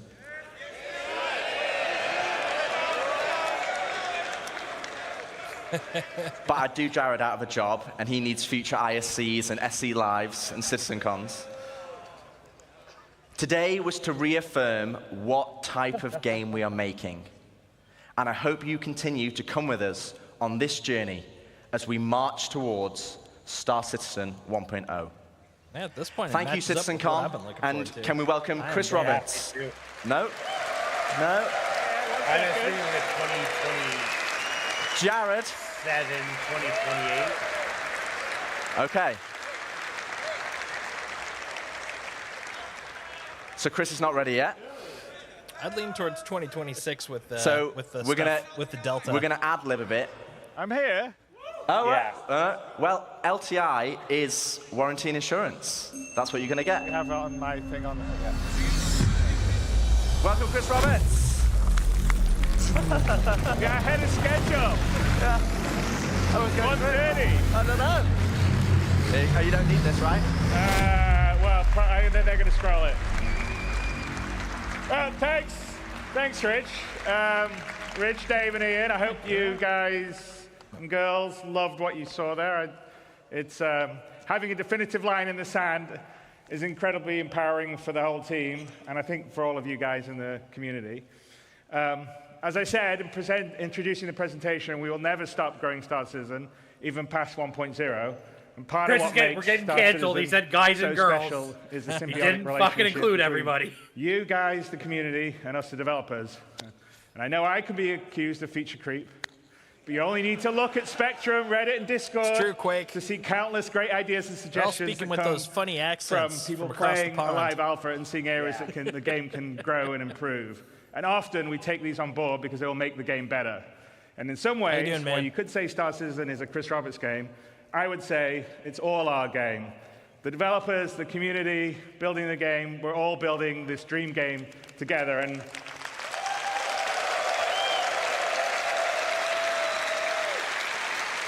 I think that's what makes it special. I think that's why you guys and girls have been here for as long as you There you have go. and have supported us through thick and thin because we're doing something together. And I don't think in almost any other game you have the opportunity to be involved at that level and have your voices heard and impact what we do. Because, you know, occasionally we'll do things and you guys are like, no, that sucks. And we're like, yeah, you're right, we'll change it. And also, like I said, we definitely read and look and hear all the stuff that you write. Some of it may not be so nice, but a lot of it is really great. And we take it aboard because we're just trying to build this amazing universe for us all to live in together. So, what defining 1.0 does, though, for us is give us a finish line. Yeah, I would in terms take a of feature CSV for free. and content we are committed to delivering for when your life in the verse becomes truly persistent, your gameplay to progress your reputation, the money you earn, the material possessions you collect and earn will persist even as we deliver more content and features. And I think that's incredibly important for really finally being able to fully commit and not just go, okay, well, I'll play for a while until the next patch comes out. And it's also a game for a market for the game to be more stable, well optimized, and incredibly friendly for new players, as well as experienced ones, which I think all you guys are. But that'll only be the start of our journey together, because the vision of Star Citizen is a game that has no sunset, one that will continually grow with new content and features.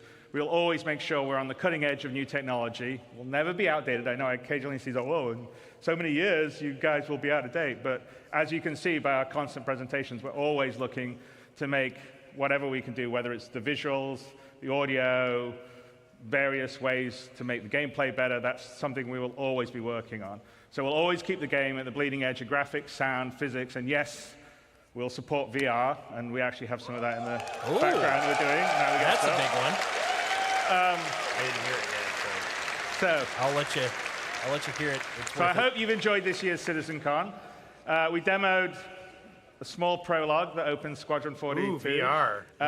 Live, with a few crashes to prove it. As I said, there's a really great full playthrough, no crashes, that Rich did immediately afterwards on YouTube. And we've given a date to finally deliver the spiritual successor to Wing Commander that the team and I feel comfortable in hitting. We've defined what Star Citizen 1.0 will be and shown features such as base building and monster hunting that will be delivering the next 12 to 18 months. 4.0 and server meshing and Pyro is coming at the end of this year. We're already in Evercati on 4.0. I think some people have been streaming still some committing stuff. to end of And year. in coming weeks, we'll continually stabilize and improve the experience as it moves into PTU and then goes to live. With this, we will have delivered the majority of what we showed last year at CitizenCon, with the remaining features coming early next year. And there are over 1,000 people committed, 1,000 people at CAG committed to bringing you all this and more. We love what we do, and we're inspired by your passion and support. We know that we are truly lucky to have such a strong community that shares the passion and dreams we do. You allow us a privilege that almost no other developer has, the ability to dream and reach for the stars. And I truly mean that, because as a developer, it's very unusual to be able to build a game of the ambition that Star Citizen is and Squadron 42 is.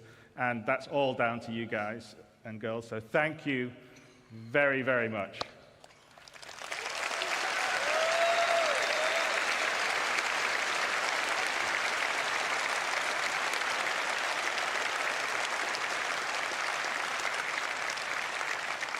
And then over this past year, an incredibly passionate group of people have worked behind the scenes to bring this weekend's event to life. And I want to take a moment to thank Leah and Ed, Tyler, Jared, Kat, and so many others have poured their hearts into making this weekend special for all of you. And a huge thanks goes out to our presenters and teams supporting them, whether they're here with us today or watching from one of our other studios around the world. In the words of Admiral Bishop, I'm proud to stand with our teams and everyone that put this show together.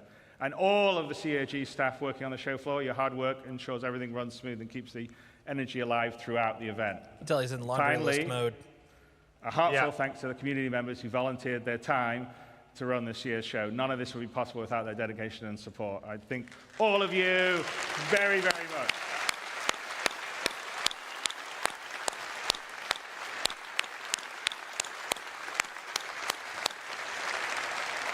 And you know, many of us in the team are going to, myself included, are going to head down the road to the Factory International for the Enter the Atmosphere event that Atmos is doing. So I hope a fair number of you will manage to make it over there. There'll be a whole night of racing and esports, a bonus developer panel with Yogi Klatt and Richard Towler, which I think are, as always, they're good panels. And with that, Citizen 2954 comes to a close. I hope you enjoyed what you saw, made new friends, reunited with old ones, and marveled at the creativity on display at the community booth, which was pretty awesome to see. And you know, CitizenCon always underlines what makes Star Citizen special. So that's you. You guys here coming together, supporting, watching, giving us, the team, the energy to make this game. So thank you. And we'll see you in the booth. Nice.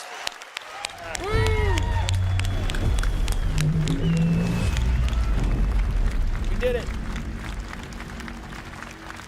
We survived the CitizenCon. And we learned so much about bases. I'm ready. I'm ready for my bases.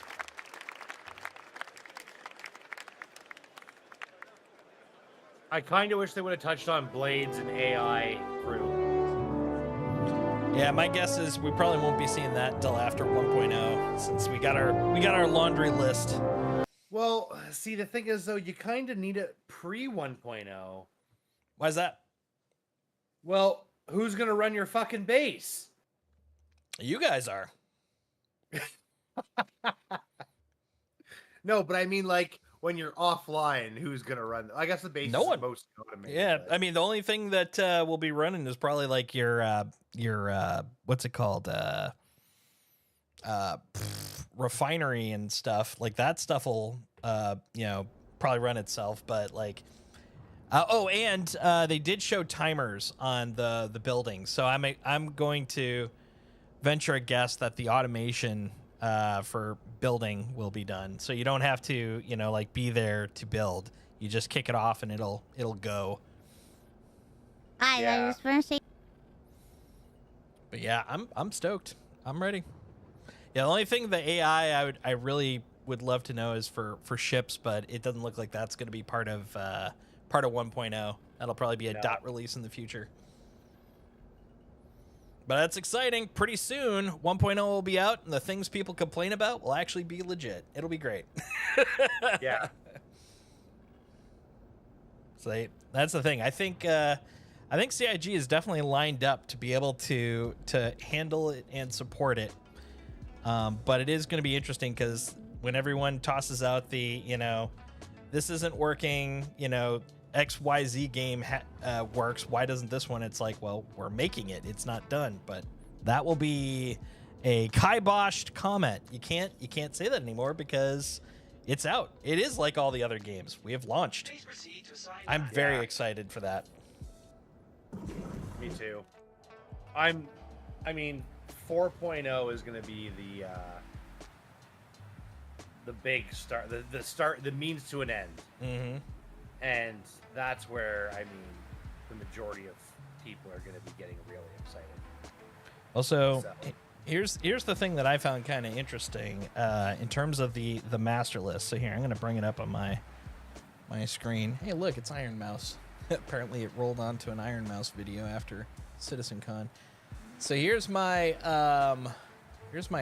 my bingo list. So that they would mention Pyro, that we would talk about the Squadron 42 release window, that we'd talk about 4.0, server meshing, base building, Pioneer, Galaxy. We didn't get Bounty Hunting 2.0. We did get Quantum, specifically in the context of commerce. We got Nyx, we got Terra. No Magnus or Odin. We did get Vega. We didn't see any celebs show up. We got unique HUD details, new Star Engine demo through the, what they call it, Genesis. Org in-game updates, and facility security. All of those were touched upon, which was a pretty nice barrage, big pile of stuff. I'm very happy that they touched on most of that stuff. Like the bounty hunting, I would love to see, but it looks like, I mean, if that's the master list for 1.0, bounty hunting is going to be later, and I know some people. It doesn't hurt me. I'll say that. I'm the same way. But I know it's gonna really bother a lot of people. Yeah, I mean, I'm in the same boat. Like, I'm a trader, I'm a hauler, I'm industrial. No! Oh, my talk! I lost my docking privileges. Damn it! I'm gonna have to request another landing clearance. My docking privileges have been yanked. I blame the internet. That request has already been granted. Shut up, it has not been granted. You ain't granted nothing because I'm asking again. Great cats. So this is 5 SCU I'm taking off. Yep. I may end up, if they're a pain in the butt, I might just put it down elsewhere, but I want to see if I can get a... Please proceed to assign. There we go. Okay, we're getting it. Yeah. Like, I mean, we're not going to see the space stations for at least 1.0.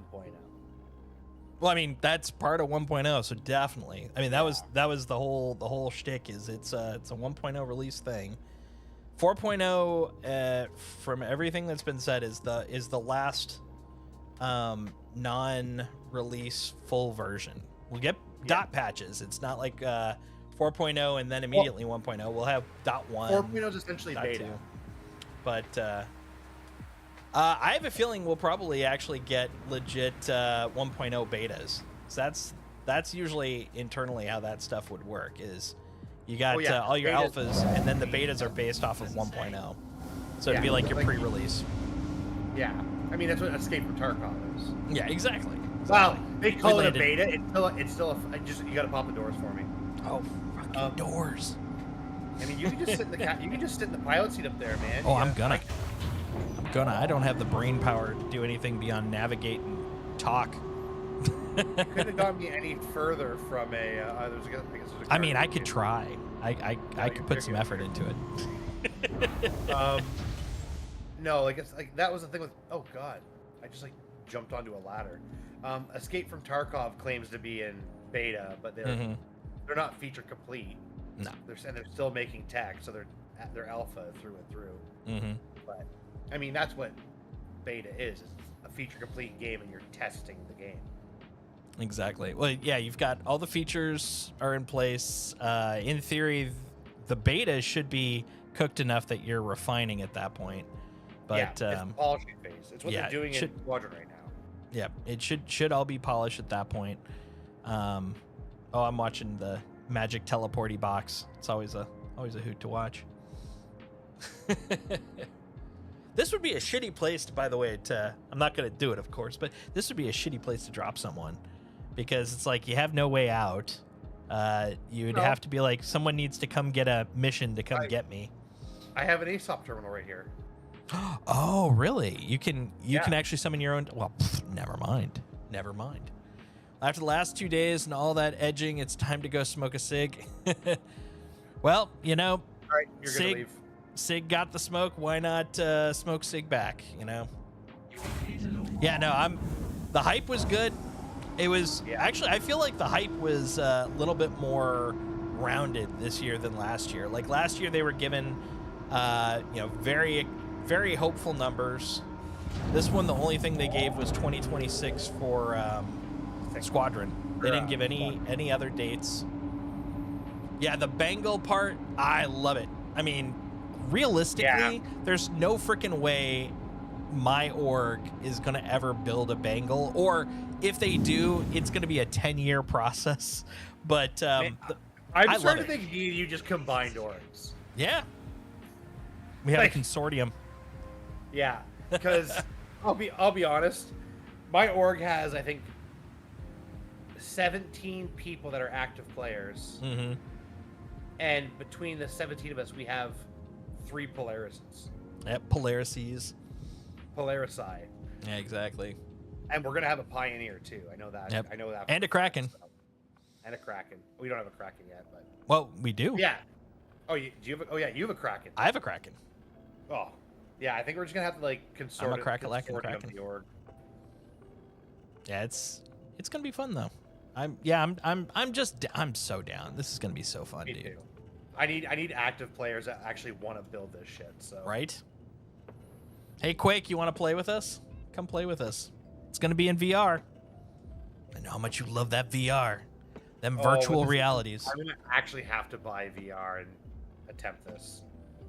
I'll just use my Toby eyeballs and look to the left and right and go good enough for now. Honestly, I would love this in VR, but the thing is, like, extended play with VR makes the bridge of my nose hurt. Yeah, so bad. Have you heard of? Hold on, I gotta look it up. Give me a second. I've heard that the bird is the word. Have you heard the word about a certain ornithological avian variety? No, Peter.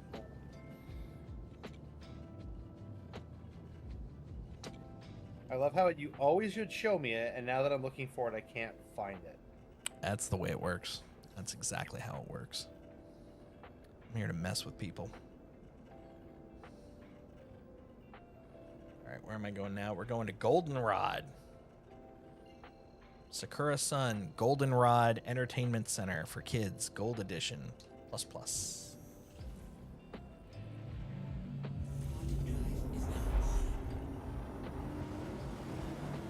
We're flying. We're heading to Goldenrod. We're going to SakuraCon Goldenrod Edition.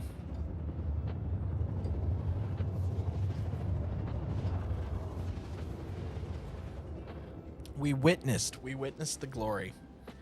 The thing also about specifically the last 2 days worth of CitizenCon is I think the 1.0, because it's stuff that hasn't even really been worked on yet, because that's going to be in 1.0. With the exception of that stuff, like everything felt very kind of reserved, you know? It felt very kind of drawn back. It's like we got org shit. We've got, the biggest thing is probably the new systems. Like that's probably the most riveting part. I say hello back to Boring. Hello, Boring. Boring Sandwich. She was my Destiny buddy. Ooh. Yeah. She is also partnered with the Quake. See? Quake C. Ooh. Yeah. Yeah, see? Yeah. Oh, so I laughed at my one buddy because when the Apple Vision Pro, or how they call it, came out, he was like, "This is gonna be the new thing. Everyone's gonna." He was like going off on how it's like the best fucking thing since sliced bread, and then all of a sudden, no one talks about it and no one gives a shit anymore. And it's exactly what I said was gonna happen. Yeah, it kind of. Well, it's. What do you mean too close? Famous last words. It kind of, at least to me, suffers from the same issue that. Hold on 1 second. Oh, it's doing the thing again. It's doing the thing. Harumph. There's scan. Hold on. Scan. Come on. Do it one more time. Sometimes, man. It's called Screen Beyond. Screen Beyond. Sounds relaxing. Yeah. Sounds therapeutic, honestly. So it's the smallest VR headset, and it's all OLED. There we go. But when you buy it, they actually mold they give you a face molding, and when you send it into them, they actually mold it so it fits your face perfectly. Oh, that sounds nice. Crazy small. It's about a quarter of the size of other VR headsets. But is it capable of being as powerful? That's the question I have. Yeah, it's 2560 by 2560 per eye, and it only weighs 127 grams. I like the weight, but I'm curious about the processing power. It's all directly based off your PC. Oh, okay. Yeah, it's fully Impossible. PC. It's full PC.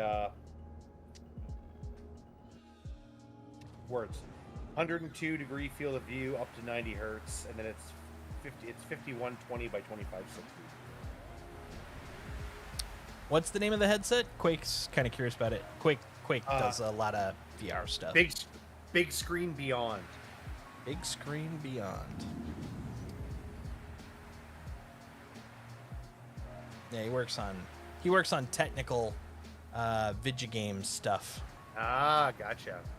Yeah, my buddy showed it to me last, sometime either beginning of this year or last year, and it's only like $1,500, which is super cheap. But the other thing is it's not cheap enough that I get an implied capability with it, which that could be a trick within itself. There is actually we landed, by the way. You probably already know. You gotta open the doors. Oh, goddamn doors! They should just always be open. I should just fly around Quantum with the doors open. Watch all the boxes rattle out as we're quantuming through space. Yeah. That would be great. It's really breezy in here, guys. We like having a through current. If you want a through current, you just gotta open the front doors. Yeah, that's true. That's when you get the nice gust from the front straight through. Ooh. No. You can tell I've been up overnight because I've started about 3 trains of thought, and then halfway through I'm just like, I've got something else to think about now. They're long gone. Oh, I can't wait to go get food right now. Right? Yeah. My mission is we've done CitizenCon. We have now completed the contract. I'm now going to look at my rep. See if I haven't. Should be good. I did some horrible things to some people. I am almost there. I'm definitely less than an 8th, maybe about a 10th left in junior. I might do that after I do my eternal sleep. But I'm taking this ship. I'm gonna take it back home. How long am I streaming for? Oh, we're getting close to done. I've been streaming since like 1:30 this morning. And we've been streaming for about 4 hours. Yeah, and then I only had 4 hours of sleep over the last day, and then I streamed like from, what was that, 1:30 until, or no, that was 1 until 11:30 in the morning yesterday. So yeah, we're getting close to wrapped up. So feel free to hang out and watch and enjoy the brief amount of time that's left on this world. Yeah, and then I'm getting some breakfast. Gonna be walking the dog. We're gonna go to sleep. It's gonna be good. But for now, we're basking in the afterglow of promises made by an older man who has lied to us for 10 years. I wouldn't say. Sorry. Yeah. Sorry. I mean, I know who Peter Molyneux is. So like, Chris Roberts is nothing compared to Peter Molyneux. he embellished the truth. I honestly don't think it was an intentional embellishment in most of his stuff. Oh, I don't think it was. I think he got lost in the scope, but he's definitely been reining it in, which is good. The thing is, I don't know how many of his fans are willing to let him rein it in. Like, we want the moon. And it's like, yeah, you'll get the moon in time. It's coming. Oh. I just realized that my microphone was in front of my face this whole time. And you couldn't see my beautiful smile. Mine is directly in front of my face now. Yeah, This is directly in front of my face. Right. This is how you talk on an NPR podcast. Hi, I just had to say, welcome to the NPR. Welcome to All Thoughts Considered. I am your host, Jason, and we have over here a raging ferret. How are you doing today? Hold on, I gotta stop laughing because I got one. Welcome to All Galactic Radio, your source of music in the verse. Next up, we have a cult classic from 1972. Nice, I like that. Of course, there we go. Welcome to Extreme Caterpillar Radio. There you go. It's the right time, right? It's time for the morning zoo. Oh man. And I'm here with my radio companions, Chi-Chi and the boys. How you doing, Chi-Chi and the boys? No. It's Jason and the Ferret. Oh, that's right, Jason and the Ferret. That actually is a good radio show name. God, my map is upside down. There we go. The world's going south. There we go. Stanton, Crusader. I live in Hurston. That's where I belong. I can sleep in Hurston. I'll probably take us to Everest, though, because, who wants to live in a landing zone? I want to be able to take off. Exactly. What sort of chump change? Yeah, Peter Molyneux is the stuff of ambitious nightmares, man. Bye, ship. Memories. Hey. Bye, ship. Ship. Probably one of my favorite experiences in Star Citizen was back when Mass had problems, and so basically what would happen is I'd be trying to fly to or I'd land on one of the moons, and then the windstorms would actually launch a C2 because Mass had no mass. Why can't I? What do you mean disabled in I'm still in atmosphere. Rude. But yeah, if I get a VR headset, I'm probably gonna get that big screen. Nice. Heck yeah. Yeah, honestly, if it was something I could wear on my bridge and not start getting headaches after a while, I am all over that, man. Yeah. Well, see, my problem is I normally get motion sick from them. Ah, okay. So I get motion sick because I'm moving, but I'm not moving, right? So I don't know how it will go in, doing like space sim. I'd have to probably take it off when I'm walking around on the ground, but I'm curious about it for actually in like a sim scenario where I can look at my panels and shit. Especially with the joysticks. So. Okay, you're all my witnesses. I am clicking it and it's canceling it. What the heck? Oh, wait. What if it's this guy? Is it that guy? Nope, it's not that guy. Something's going on. Quake used to get really bad motion sickness as well. Oh, really? Yeah. Yeah, that's my only concern about buying a VR is the not virtual realities. Yeah, the virtual realities. Can overcome it with consistent practice, he says. Well, yeah, you essentially got to train your inner ear to not get motion sick. I'm going over to OM5. This is going to be really awkward. So yeah, I'm trying to basically, let's take a look. That's Stanton Magnus. Trying to basically set my next location, but it keeps canceling it. It's like, no, you don't want to go there. I'm like, I disagree. I do want to go there. Let's try a simpler place. Let's just go to Stanton. How about that? Would you allow me to go? How about Stanton? We're already in Stanton. Let me go to Hurston. Nope. It's also canceling. It's crazy, man. It's crazy. How about if I just find the nearest station and I call it there? Like, what are you? Are you a station? Are you... Oh, you're the Stanton Pyro jump point. It's like a station. What about you? You're the Terra Gateway. God damn it. Want to go to the outskirts of everything? That sounds wonderful. How about over here? I'm taking the far way around. Oh, there we go. That looks like a... Wait, that's comma ray. I'm going to comma ray your face.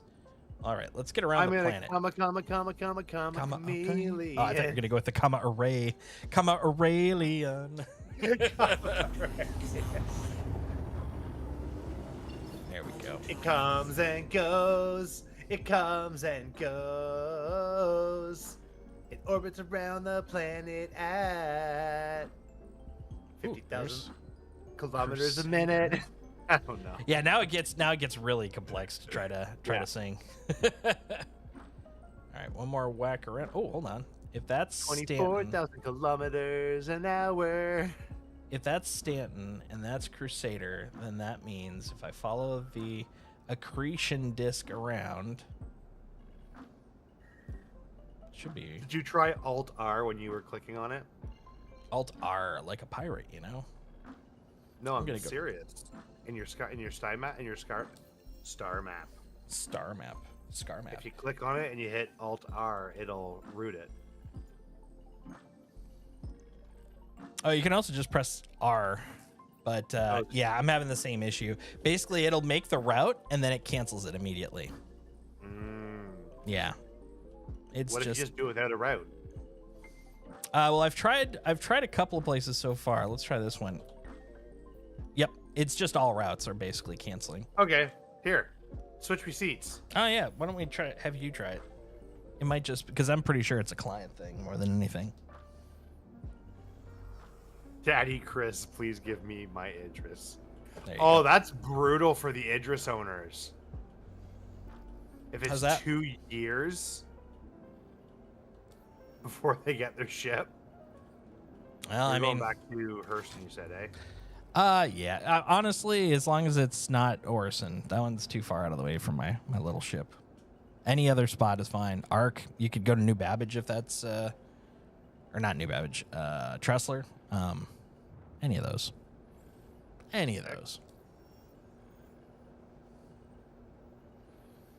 Orison's off by itself, which makes me sad. It needs a friend over there. We need to generate a new planet. No, new solar system. New solar system connected to the planet. It's just so lonely over there. Output. Okay, hold on a second here. It's giving me the route, but it's not showing me the orbital maneuvers, so I need to just do this my own that will be Crusader right. That's Crusader. We don't want to go there. We want to go. Let's go to Calliope, actually. Yeah, that was actually where I was about to go too. I was like, well, that's a planetary body at least. That might get me pointed in the right direction. Get halfway there, we'll drop out. Yeah. If you bring up your star map, you'll notice that the route on the right-hand side is not there anymore. Well, I closed the route to begin with. Yeah, that's the exact bug I've got too. Oh no, I have it on the right side. Oh, you do, but it's not showing you the orbital markers? Interesting. No, yeah, it wasn't showing me the orbital markers. It's not showing me any markers. Oh, there's the marker. We got it. We're good. Nice. All right. Golden now. Excellent. We're goldenrod. It wants me to go to Crusader 3. What? I didn't click on Crusader 3, you bastard. To Hurston. Okay, that's way too zoomed in for my liking. Yeah, that's Hurston. Hurston.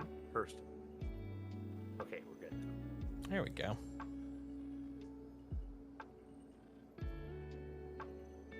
Make car go fast. Because you were flying, I took my joysticks off to the side. Nice. So I'm just like playing with my arms out at like a V. Nice. Doing the YMCA. Behold the power of the progress bar. Watch as the green arrow heads down the orange bar. But while we're doing that, let's look at the ships that they done announced it. So we got the CSV SM.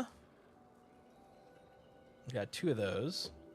Represents a perfect entry point for construction and short-range hauling operations thanks to its compact size, user-friendly design, and accessible price point.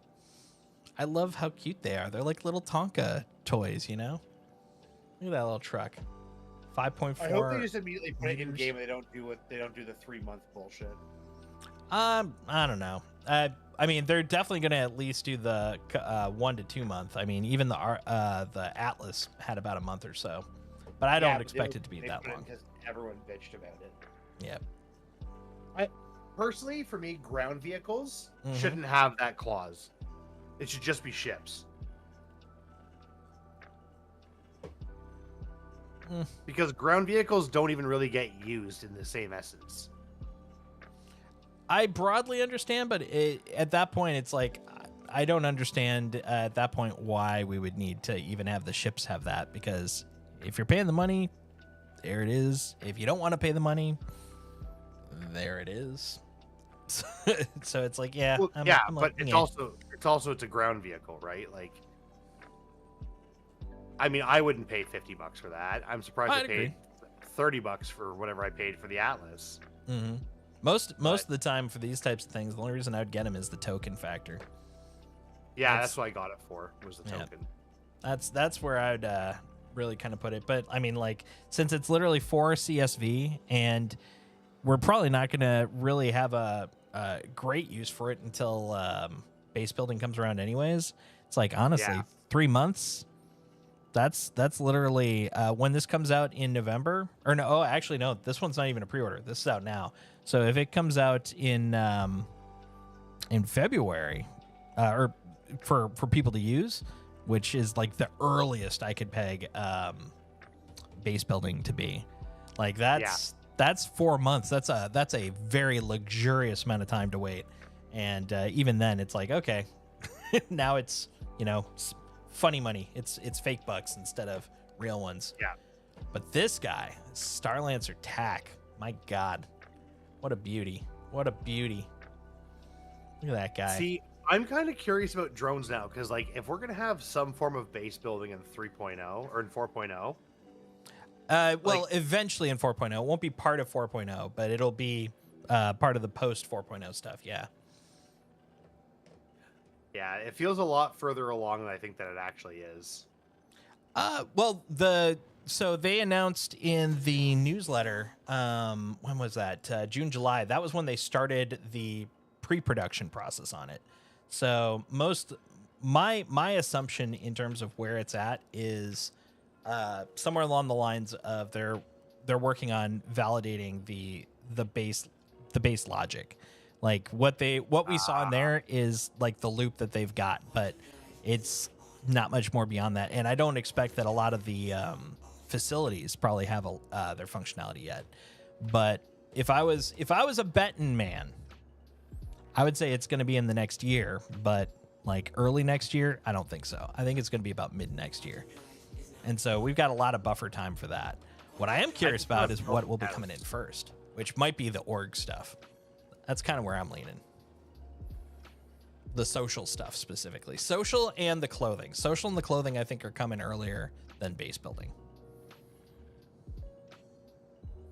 Yeah. Well. And some crafting, I think a lot of probably. See, I think they're gonna wait for crafting to be part of base building. Well, the thing is, we've already got basic crafting capabilities. I think they're going to introduce crafting, but it'll be a subset until base building is online. Actually, hear me out. Hear me out on this. We might see a small type of crafting based on a module inside of our hangars. Exactly. Like well, also a lot of the crafting we're already doing baseline crafting in our freaking salvage machines. Yeah, but that's not. We're talking. Yeah, I mean like actual like manufacturing like guns and like small things that way is what I was referring to. We'll need the crafting ships first. Honestly, that's the thing I think that's really kind of holding us back there. But yeah, I could see a small amount of crafting before then, because you don't need a base to craft, but you can use craft to make base. So I'm thinking we'll start with the basics, and then that'll be kind of like the expanded tier, and that'll be like I'm guessing that would be towards the end of the year, like closer to CitizenCon next year.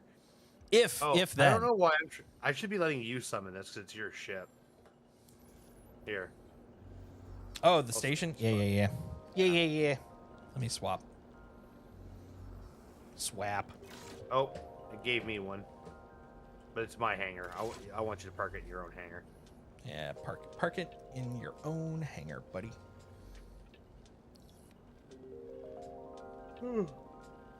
Yeah, I'm there too. My body is ready for slumber. My body's ready for food and coffee. my body's probably not going to go to sleep. My body is done with coffee for now. It is starting to rebel. I actually only had 1 cup tonight because I was like, my body was like, nope, no more of that. Burble, burble, burble. There we go, and then we'll and rotate. And voila, I overshot it, but I'm lined up at least. There we go. Hey there, Solstice's large hangar. Sounds like the weirdest euphemism I ever heard. Hey there, Solstice's large iron hangar. Hangar. Hanger. If you're ever feeling hangery. Oh, I'm feeling hungry. Words. Yeah, I Hold predict. on, I'll be back in 2 seconds. All right, sounds good. Yeah, I predict an Egg McMuffin in my future, because I don't think I could last long enough to go get an actual breakfast. But I'm getting something. I'm gonna go get an Egg McMuffin meal. Sorry, it was doing hash my brown. No worries. I was like, oh yeah, my stream's still going. Should end that now. Should get the hell out of there. Oh.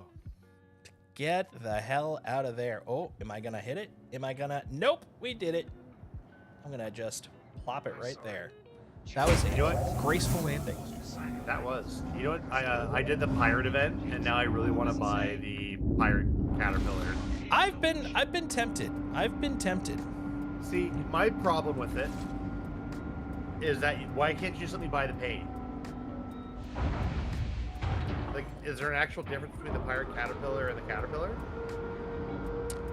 Yes. The main difference between the pirate caterpillar and the caterpillar is that if you just used a regular caterpillar, you could use in-game money, but the pirate caterpillar ensures that they can pay funds.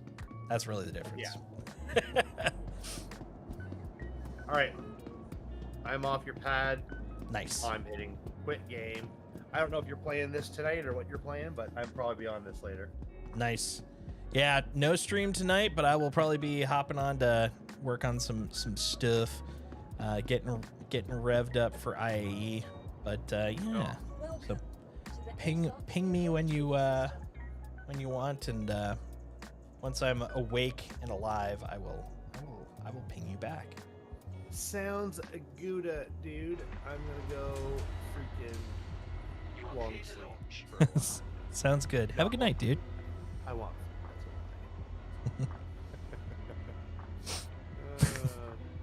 Only 15 views, but it was like 4 in the morning when I started streaming. So yeah, it works. Right.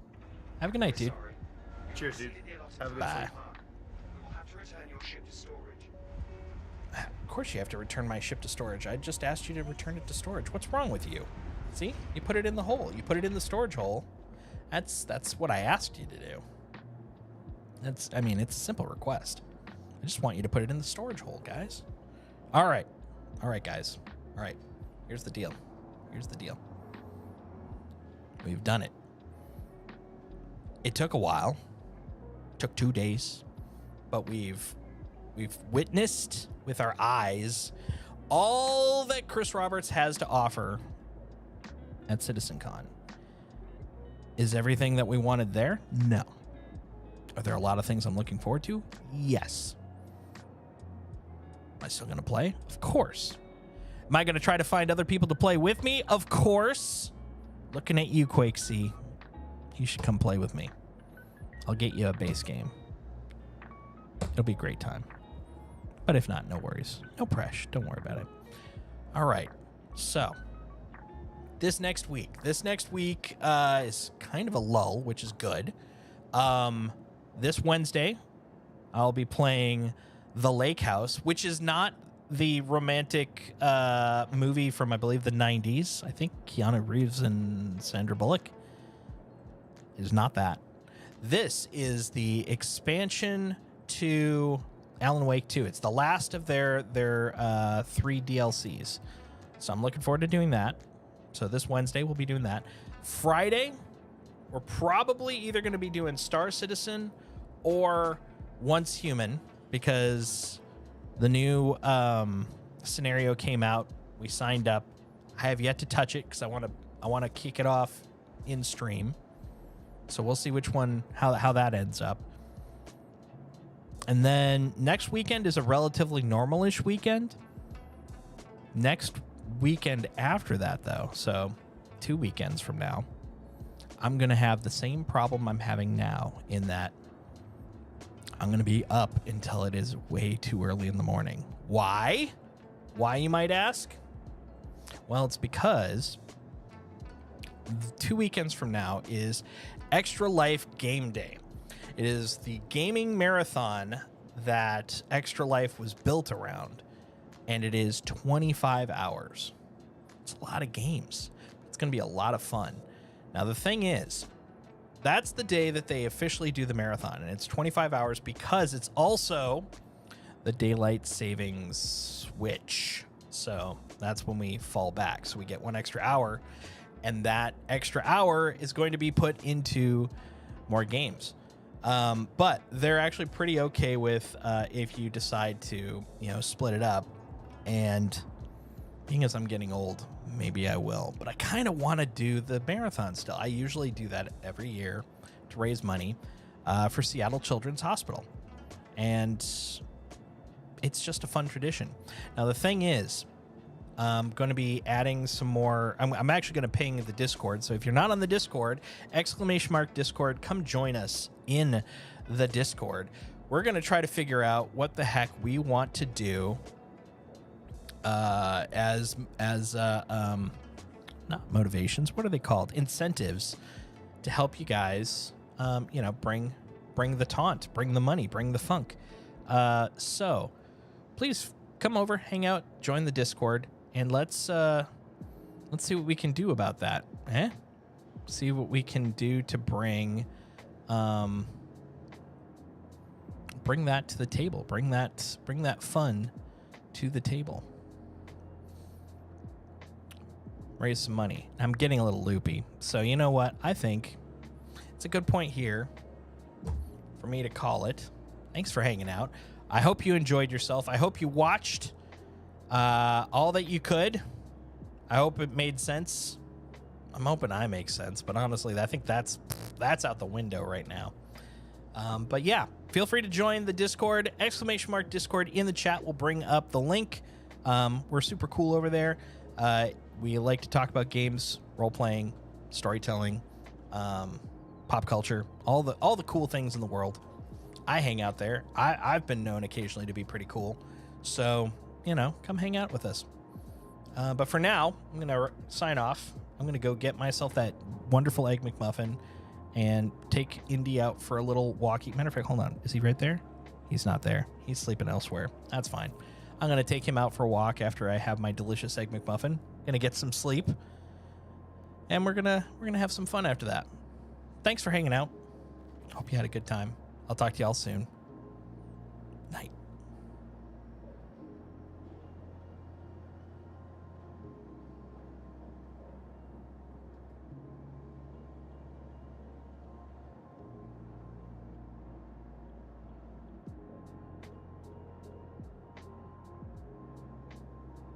You are clear to launch. You are clear to launch.